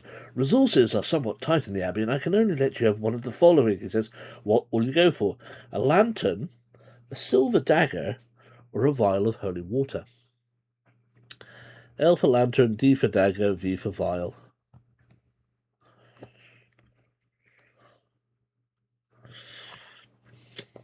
Choices.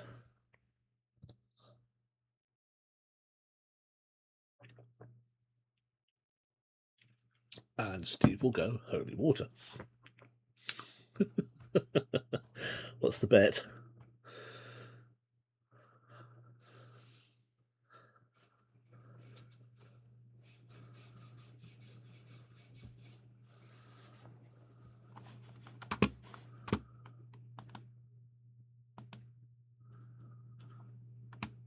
It's 50. Well, it's 1/3, nothing at the moment.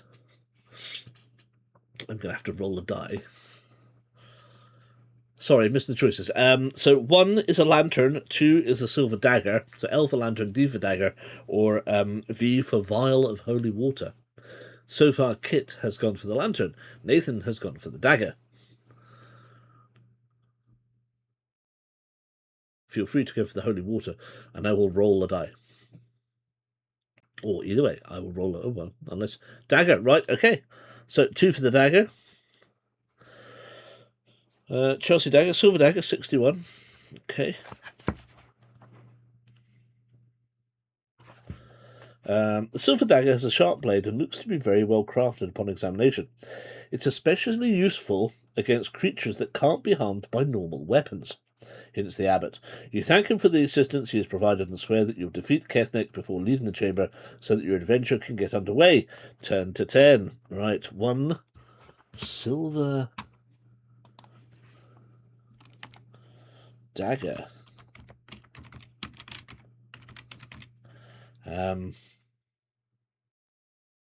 So yes, handy for the undead. As a rogue, I like daggers. Fair enough.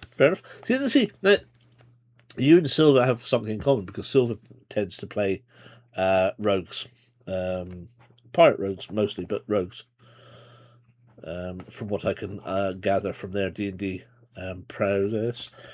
Right, leaving the chamber, you emerge into a corridor that stretches from east to west. Both ends of the corridor look identical in appearance, so which direction will you take? West or east? East or west?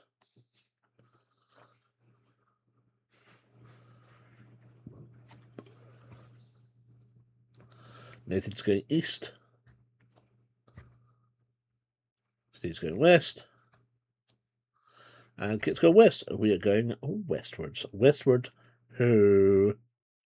Number 54.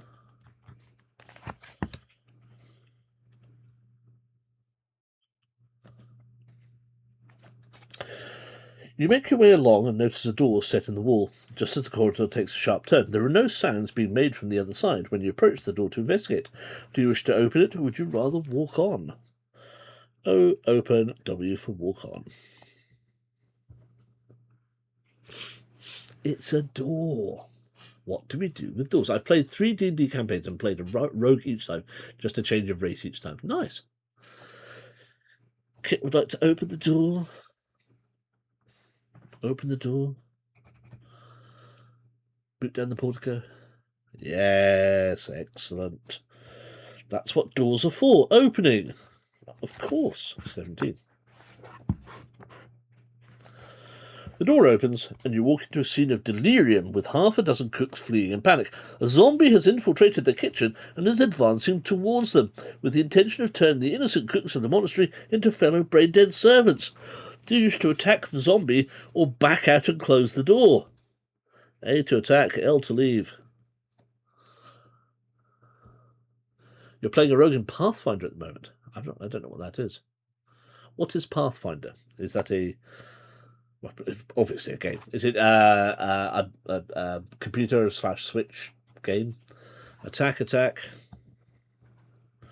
It's how we like it. Cool. Right, attacking the zombie. Number 6. Zombie in the kitchen, I know, it's serious. Ting ting. You rush to the aid of the cooks and shield them from any forthcoming attacks from the zombie. This creature groans as it advances, and you are determined not to let it gorge on the flesh or brains of anyone else within its nearby vicinity. What approach will we use in order to attack it? If you have a vial of holy water, turn to 28. If not, turn to 44. Well, we don't, so 44 it is.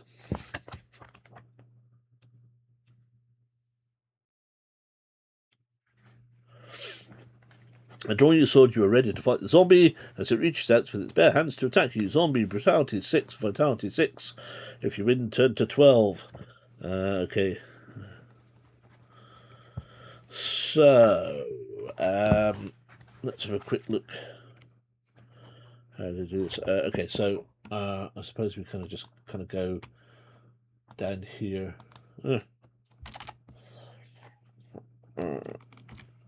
Wrong view. Zombie and Sons. Brew 6. Fit 6. Okay, so if I remember rightly, I think fighting is just roll 2 dice, add the difference, etc., etc. Fairly standard. Roll 2 dice, add the total to your brutality, this is your attack. Roll 2 dice, add the total to their brutality, this is your attack. If you have the higher attack rating, you wound your opponent, cause them 2 vitality, etc., etc. Right, okay, so very quickly then, let's go with the old dice. So these are ours. Oh. It's not very good, is it? What's our brutality? 10, so it's 12. 2, 4, 6 is 10. So we win. Haha. And they lose 2 vitality. Good. 4. Right, so again.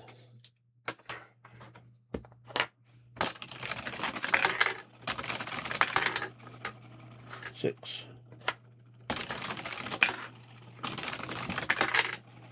So 6. What did I say? 2, 4, 6 plus 10 is 16, and they have got 12, 13, 14, 15, 16, 17. Ow! They've wounded you, and we must lose 2 vitality. No.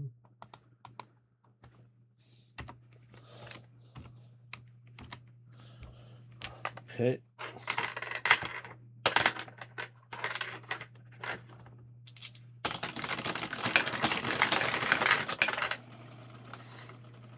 Three, 1, 2, 3, 4, 5, 15 to 9. So that's us.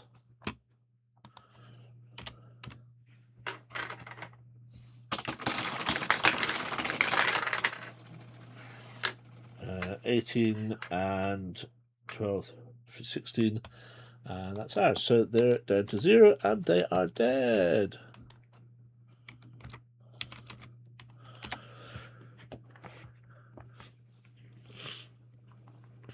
Pathfinder's a TTRPG. I think it was a fork from D&D 3rd edition. I believe it is originally a TTRPG, but there are video games as well. I see. Okay, cool. So is it... Are you playing with the group kit, or is it a solo adventure? It's not one I'm aware of, I'm afraid. So I don't know. So the more you can tell me about it, the better. I understand it. Bonjour. Ah, you're back. Good evening. I am. I've literally just come through the door. How are you? I'm doing good. I'm doing good. Marvellous. How's Caden? He's good. He's good. All right. Got on the bus. Yeah. Okay. Mm-hmm. Cool. What are you doing? Sitting down for a bit. Then Nice. I'm gonna have a shower. Good idea. Yeah. Cool. We're playing for a little bit longer. So Nice. good evening, young person. Hello. Playing online with. Oh, I see. Right. So it's part of. Right. Fair enough.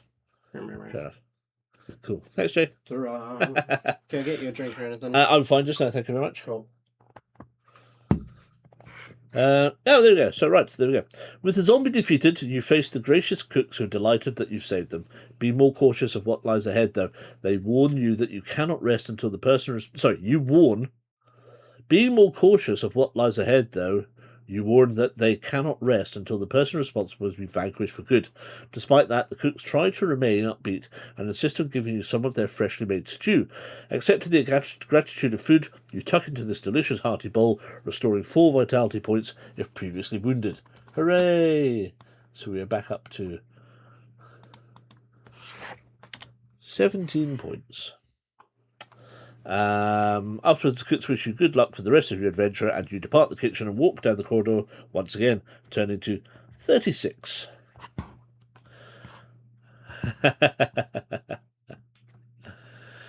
Indeed.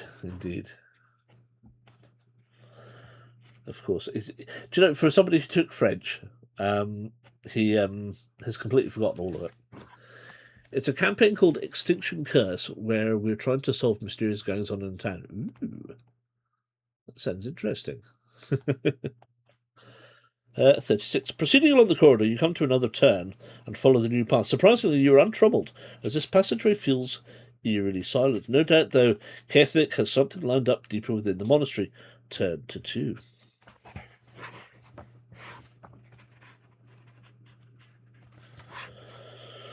The corridor soon leads to a giant wooden door in the side of one wall. Glancing ahead, you are convinced that continuing down the corridor could lead back to where you started, and this door you come to must be the route to go further into the abbey. You turn the door's iron ring handle, and then enter a short brickwork passage with a similar door at the opposite end. And as you make your way down this passage, you notice that in place of one of the bricks is a brass plaque. There appears to be some writing etched into it, but a thick layer of dirt covering the majority of the plaque means that whatever has been written on it is currently illegible. Do you wish to see what the plaque says, or would you rather keep on walking? So, E to examine, or C to carry on, I guess. That does sound interesting. It's fun. We're only level 2 at the moment and very squishy. We keep nearly dying, but no one has actually died yet. Excellent. Examine. 2 for examine. And there's Stephen examine. Excellent. Alrighty. 46.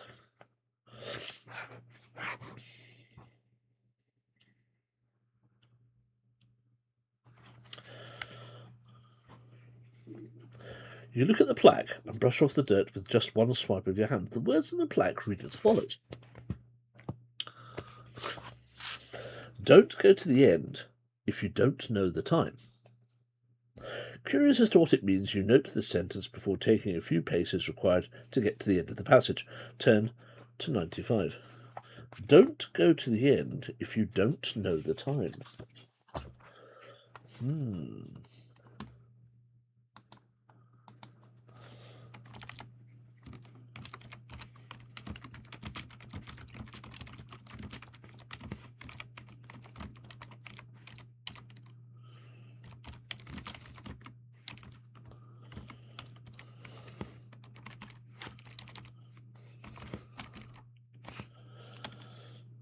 Good Lord.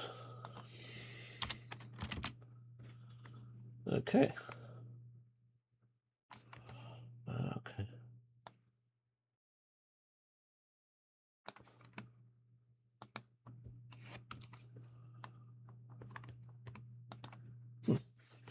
All right. You got eaten by a plant last week, but you survived. Ah, fantastic. Right, 95. That's hilarious. I like things like that. Silly. I wish I could do. I do wish I could do sort of nice, simple one-shots on here occasionally, but I've never worked out how that would work. You open the door to step into an elaborate hallway with doors leading off from either side. Without warning, a huge, ghastly skull appears from the opposite end of the hallway.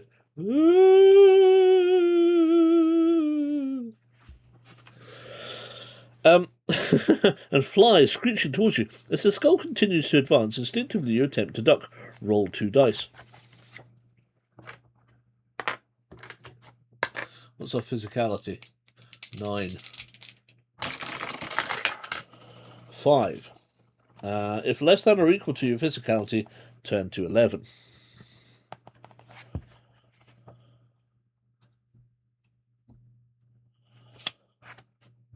You get down to the ground as fast as you can, and the skull flies past above your head without making any contact. Sensing that Kethnic is starting to become aware of your presence, you stand up, then walk down the corridor without haste, should the skull return for a second attack. 49.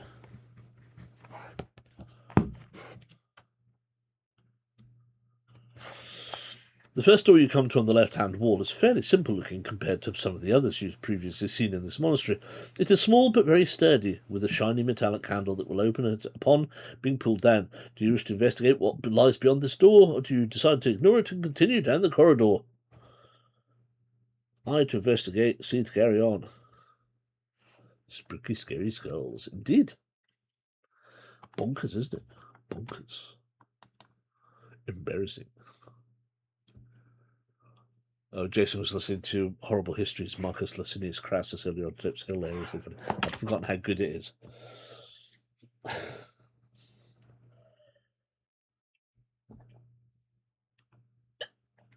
Do a heck and investigate, says Steve.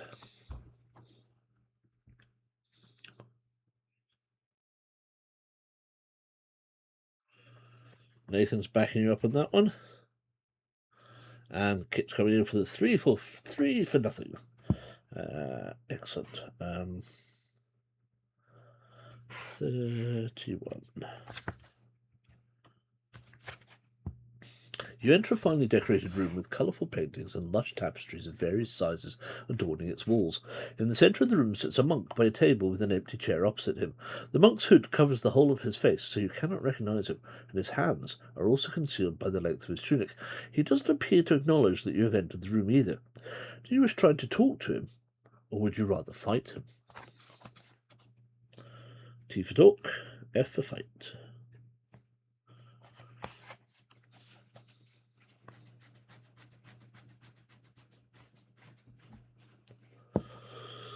Talk, says Kit. Cool. Nathan's also going for the talk. And Steve bringing up 3 for 3. Excellent. Number 5.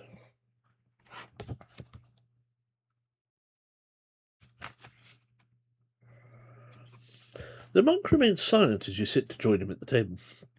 Deciding that a simple verbal greeting may not be the best method to prompt a response, instead you try to come up with a question that will get the monk to react somehow. What will you ask him? 1. Who are you? 2. How do I defeat Kethnic? 3. What is the safest passage? Who are you? How do I defeat Kethnic? What is the safest passage?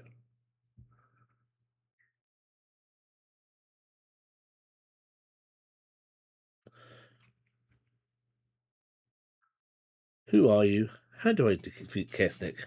So, who, how, what? Safe passage Kit's going for. So that's what. Ask him if he watched the game last night.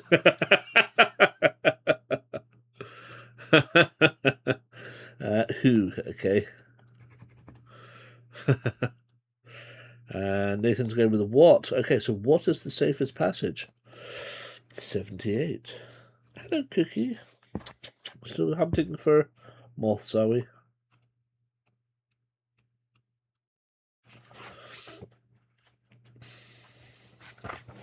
You put the question to the monk, who stands up and walks towards a long hanging tapestry in one corner of the room. That's my go-to small talk. Fair enough. Pulling it to one side, a doorway which was previously hidden behind the tapestry is now revealed before you, and the monk indicates that this is the route to follow. If you trust the monk's help and go through the doorway, do as he instructs. Or do you feel uneasy about this new path, then you would like to turn and leave the room via the door you came in. So, O for onwards or B for back, I guess. Onwards through the new door or B to back out and go back to the corridor. I did. I sent her a couple of messages back as well. Poor love. You're not sure you trust him. Nathan's going with the O to go onwards. Yes, I did see Maisie's message, poor love. Steve got to go onwards as well. Yeah, poor Debo. Poor Debo. And poor her. But hopefully she'll rally around. And that's the thing, is he was a fairly good age. Genuine, I thought he would have gone first, but no. Both in a year, that's pretty harsh. Well, whether you trust him or not, I'm afraid your two other companions have decided that you are moving onwards through the door, hidden and now reconcealed. Making progress along this new location, you head down a long tunnel which continues down some stairs. At the bottom of the stairs is a new passage which you follow as it turns sharply to the right. Navigating the turn, you then come across a skeleton advancing towards you with a sword gripped in his left hand. This is another foe brought in by Kethnic, and you must fight it if you are to progress, so Kit, you were right. Note that as you do not carry a blunt weapon, you will only inflict 1 point of vitality damage each time you wound the skeleton. Skeleton brutality 7, vitality 5. Okay. Fair enough.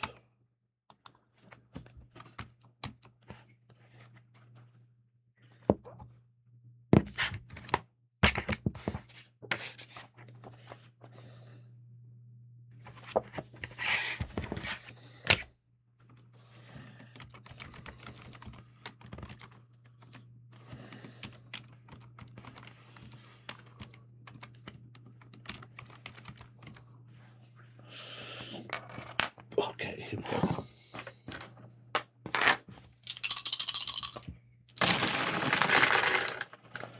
Uh, 14,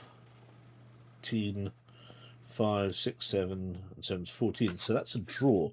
Now, what did James say about draws?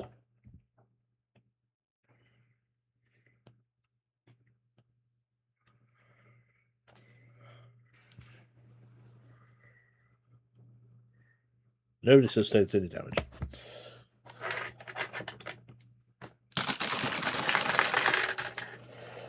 Uh, 10, 5, 6, 16, 17. Ouch. That's 2 off us. Oh no.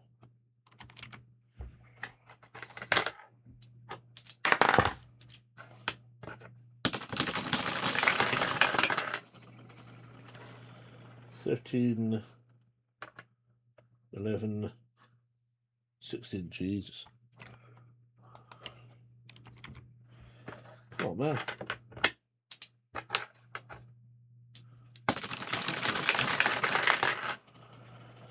Uh, 7, 14, 19. Hooray! We inflict a damage. We only get to do 1.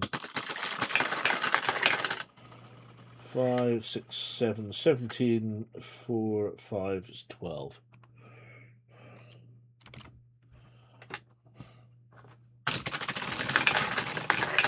Uh, 15, 5, 6, 7, 8, 9, 10, 16. Ouch.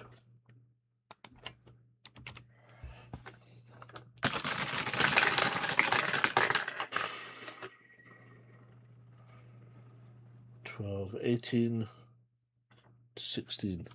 Good lord. He's trouncing us. Horrible child. 4, 5, 12, 6, 7, 8, 9, 19 for us.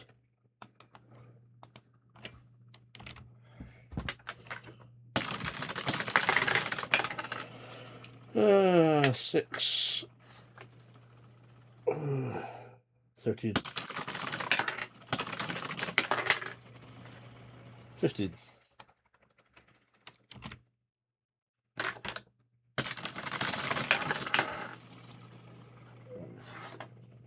11. 19. Hooray. No, 21. And he's dead. Dead. It's got to move it at 7 frames per second. There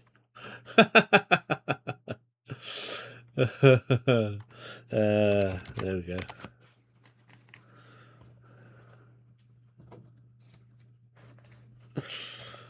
There we go. Right. Turn to 3. We win.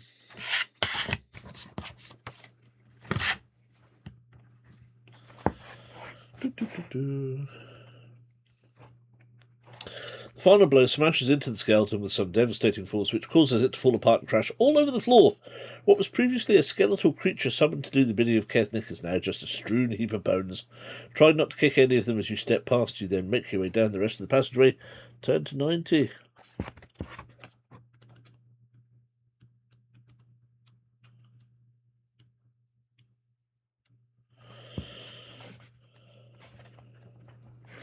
At the end of this passage, the path opens up into a small area with 2 doors. You look at the doors and notice that above one of them is a rectangle and above the other is a square. Do you wish to enter the door with the rectangle or the door with the square? R for rectangle, S for square.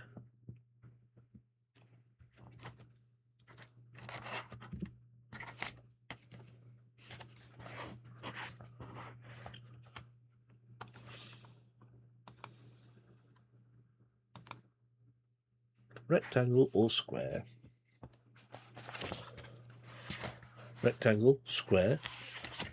So Nathan would like a rectangle, Steve would like a square. I am a triangle. La la la la.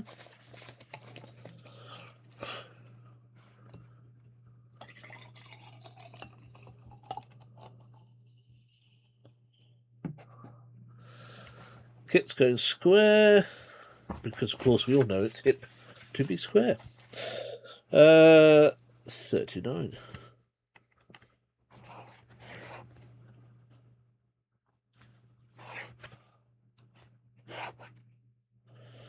Walking through the door, you find yourself heading down another passageway where you soon come to 2 doors directly opposite one another.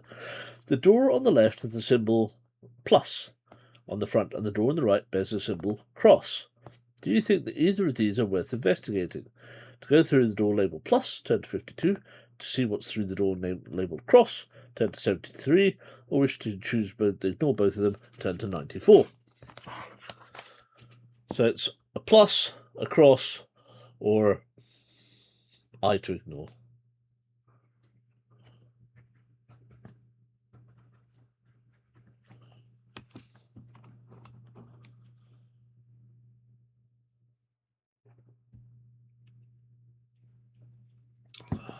A plus, ignore.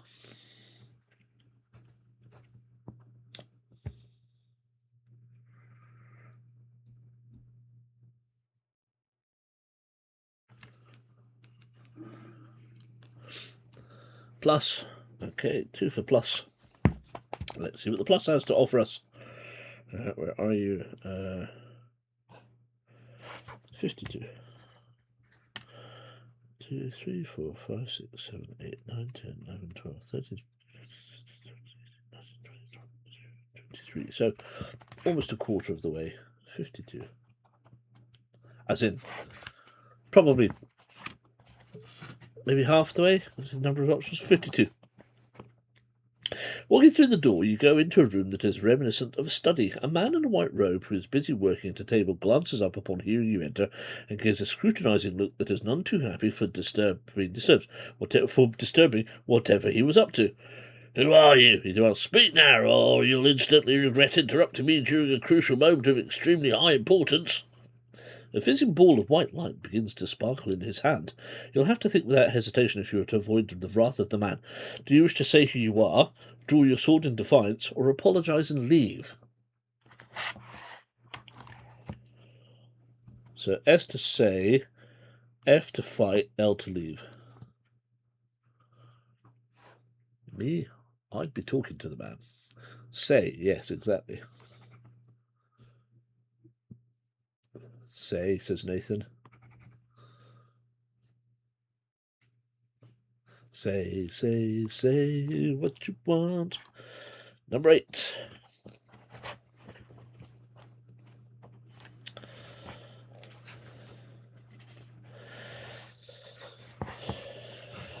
Okay. Ooh. Okay. Explaining that you mean no harm and are here to dispose the Abbey of Kethnick's unwarranted presence, the man backs down and his glowing ball of light vanishes. "Ah, yes, I was informed by Abbot Markenna that someone would be dealing with this," he says in a serious tone. "Please excuse my initial concern. I don't know what strangers to trust ever since that damned rogue priest made himself unwelcome in our abbey. I'm Father Bambrand, one of the genuine priests who have dwelt here for a number of years. It seems that you are indeed prepared to pit your wits against this malevolent being. Would you be so kind as to let me work something into your sword?" You gently nod and take your sword out before handing it to Father Bambrand. He carefully holds the blade with both hands and utters some odd words that you cannot make out. After a few minutes, he returns the sword back to you. "You should now be in a more advantageous position to take on Ketherick's power," he informs you, in a more calm, likeable manner. Bambrand goes on to state that he has blessed your sword and offers a plate of delicious meats alongside a cup filled with refreshing juice. Accepting both of these, you delightfully consume this nourishing meal, restoring 4 vitality points. That takes us back up to 13.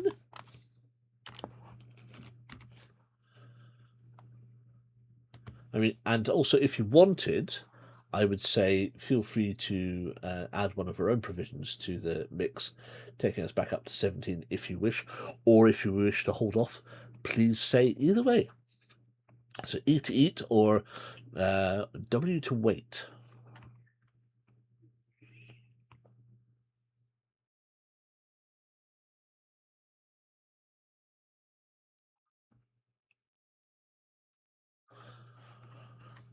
Nathan would like to wait.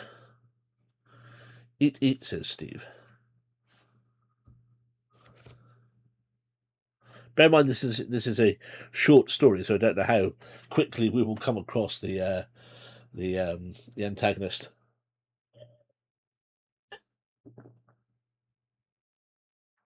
Kip like to eat. I think it makes sense. I mean, we don't often do it in these books, so certainly I don't think we did it much in the last time we did James's book.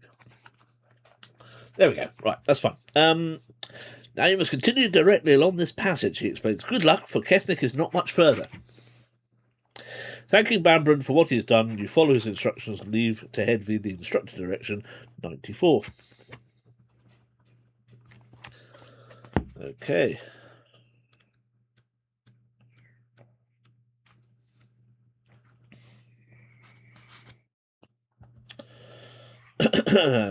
Proceeding along the passage, you soon come to another intersection, and having a look at one of the paths, you conclude that it would reverse the progress you've made, which isn't what you want to do.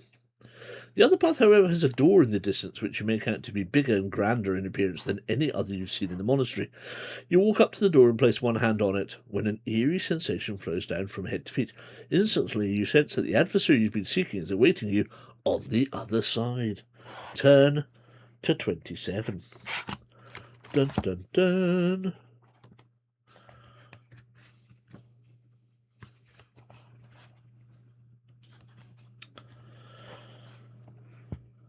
Turning the handle, you push the door open, which leads into the nave of the monastery. At the far end is the sanctuary, which contains the altar, and standing in front of it is none other than Kethnic himself. The dark priest, having seen you enter, walks down the nave in order for a confrontation. So, this is the one who has been sent to put an end to my works, he grins. Too bad you don't realise the full extent of the power I behold. Allow me to demonstrate. Kethnic pulls out a large ceremonial knife that is obsidian in colour with red runes carved into the blade. He shows no fear as he advances towards the place where you stand. Defying his taunts to ready yourself in defence, what will you use against him? A silver dagger, a spear, or a sword? So here's a tricky one, right? So we know that the silver dagger is good against otherworldly beings. But also, allegedly our sword has now been imbibed with powers, which we don't know anything about. So what would it be? I mean, spear's out the question, we don't have one. So sword or silver dagger? D for dagger, S for sword. Which is it to be? But not witches, obviously. Nathan would like to go for the dagger. Steve's going with sword.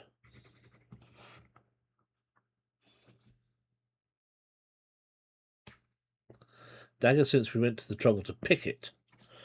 Okay. So, this is 27. I'm going to put a little box around it.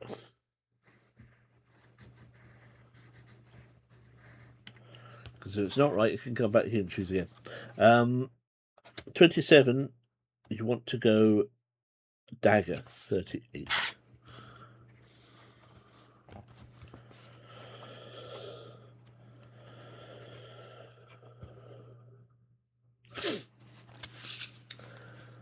You grab hold of the dagger and point it towards Kethnic. Whilst it is indeed made of the finest silver, alas, that does not mean it is magical in nature, for these are the only weapons that can harm the Dark Priest. Kethnic responds by walking undaunted over to you and plunging his ceremonial knife into your heart. Falling agonisingly at the final encounter, your last visions are of the Dark Priest returning to the altar. There's no one here who will be able to stop him now. Your adventure ends here. So, not that.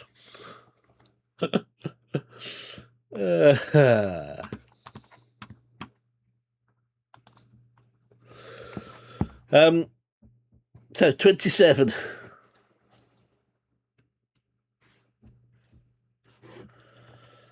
You regen and decide to use your sword by turning to 66.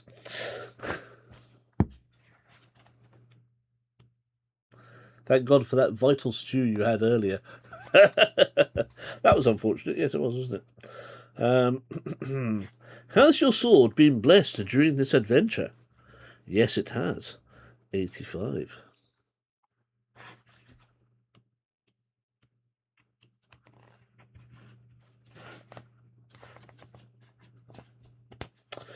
Unsheathing your weapon, amazement beholds you as the sword's blade sparkles into life. Bambrin's influence has detected the presence of dark magic, and Kethnic hesitates as he senses what your weapon has become capable of. Nonetheless, he continues to approach with his ceremonial knife in hand, and you respond by raising your blessed sword, which now has the ability to inflict the necessary wounds on the Dark Priest. The monks of Northgate Abbey will be praying you can overcome this battle to the end. Brutality 9, Vitality 12. Ho ho ho! Where's my page gone?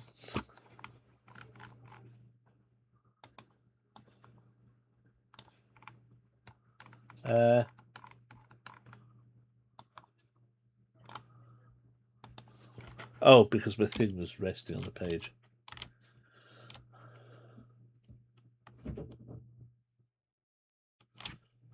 Sorry, bear with.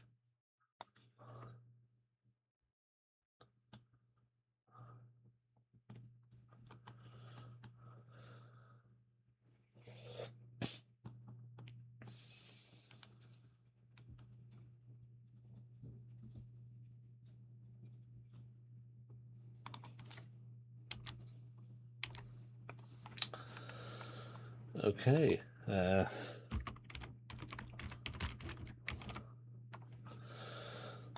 So,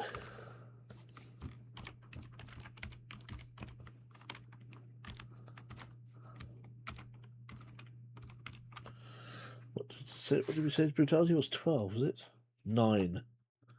Vitality 12.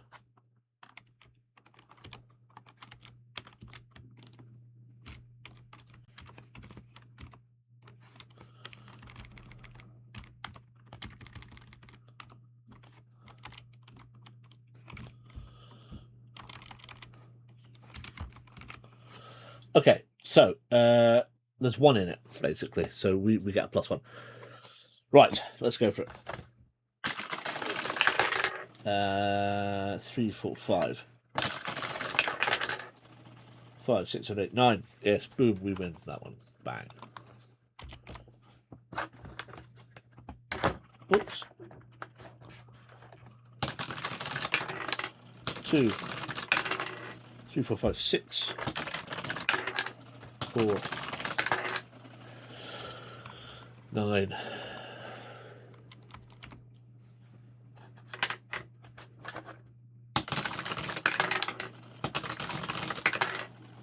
8. 7.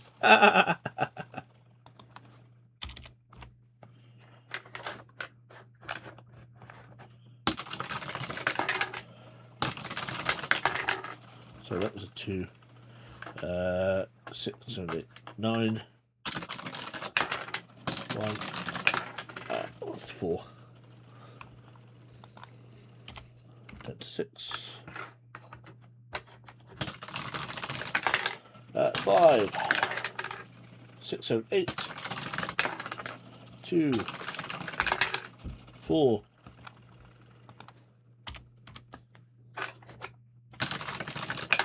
5. 6, 7, 8, 9. 6. 7.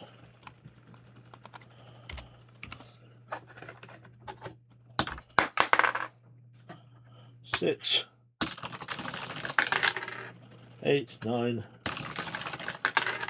4. 9. So that's nobody wins.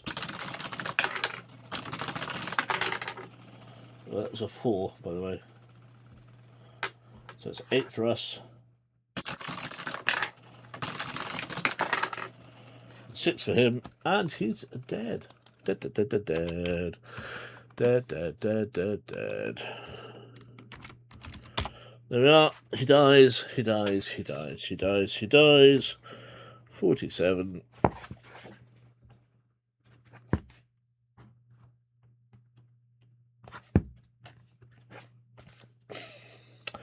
Your final blow of the sword cuts deep into Kethnic, who screams with rage as a dazzling light source emerges from your blade and consumes the whole of the Dark Priest. Shielding your eyes momentarily, you then look to find that Kethnic no longer has a presence within the nave. He has been vanquished once and for all. Turn to 100.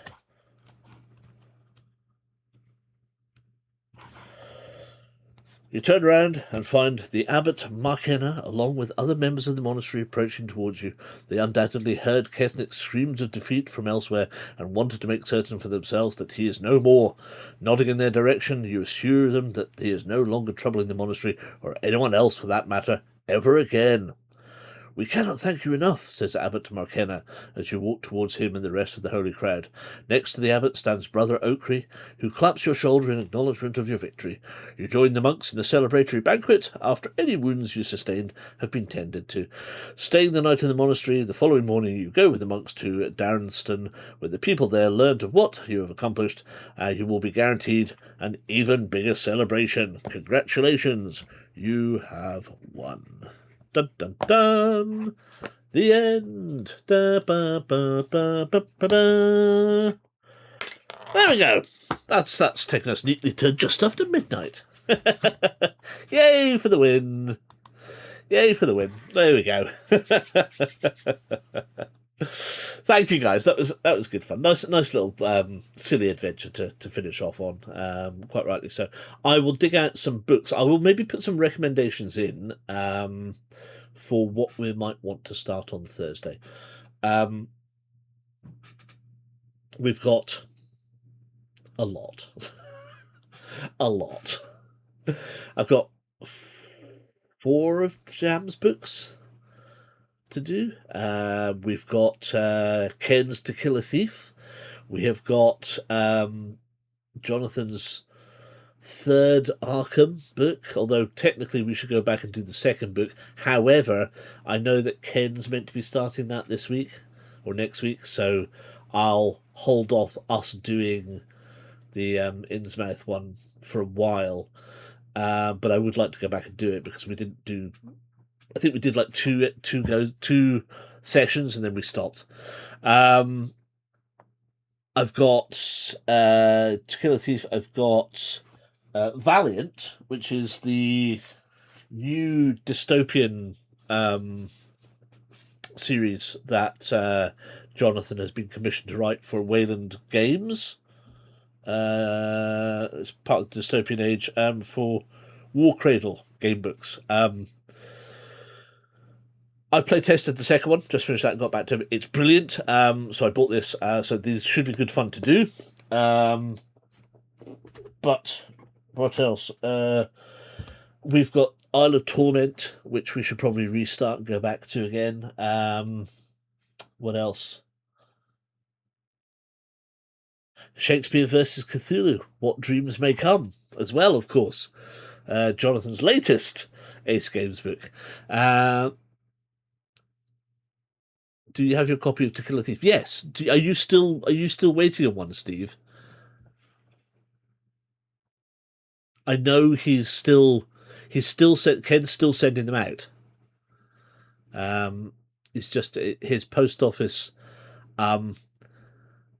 don't like him turning up with like more than 5 or 6 at a time, seemingly. So the poor man's been trickling them out when he can. If you're still waiting on one, I'll if you pop into stream on Wit, you haven't got yours yet. Okay, drop him a message, drop him a message if you haven't, just to double check to see whether he's forgotten or. I know he is still sending them out. That's the problem. He hasn't sent them all out yet. So just double check with him.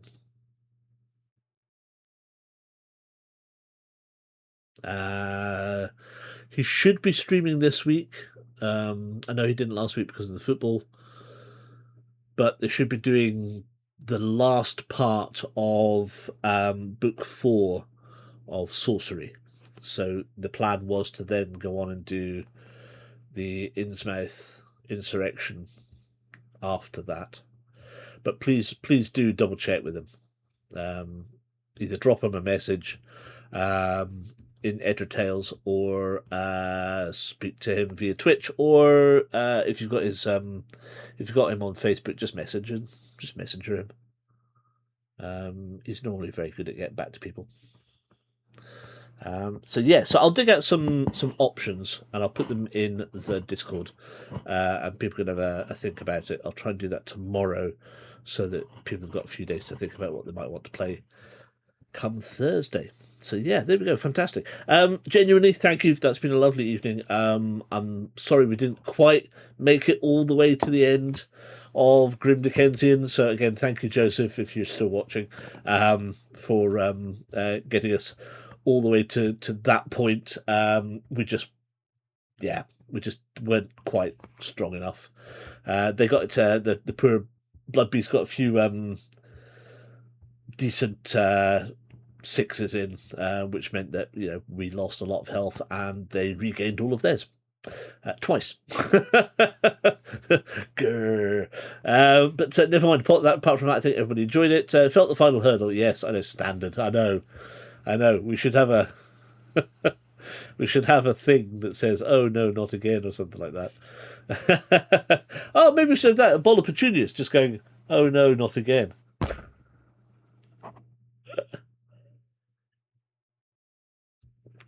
Let's see if I can find that graphic and do that.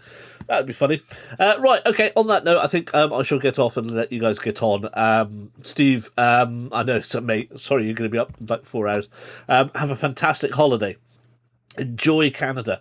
I'm extremely jealous. I would love to go. Tell us all about it when you get back.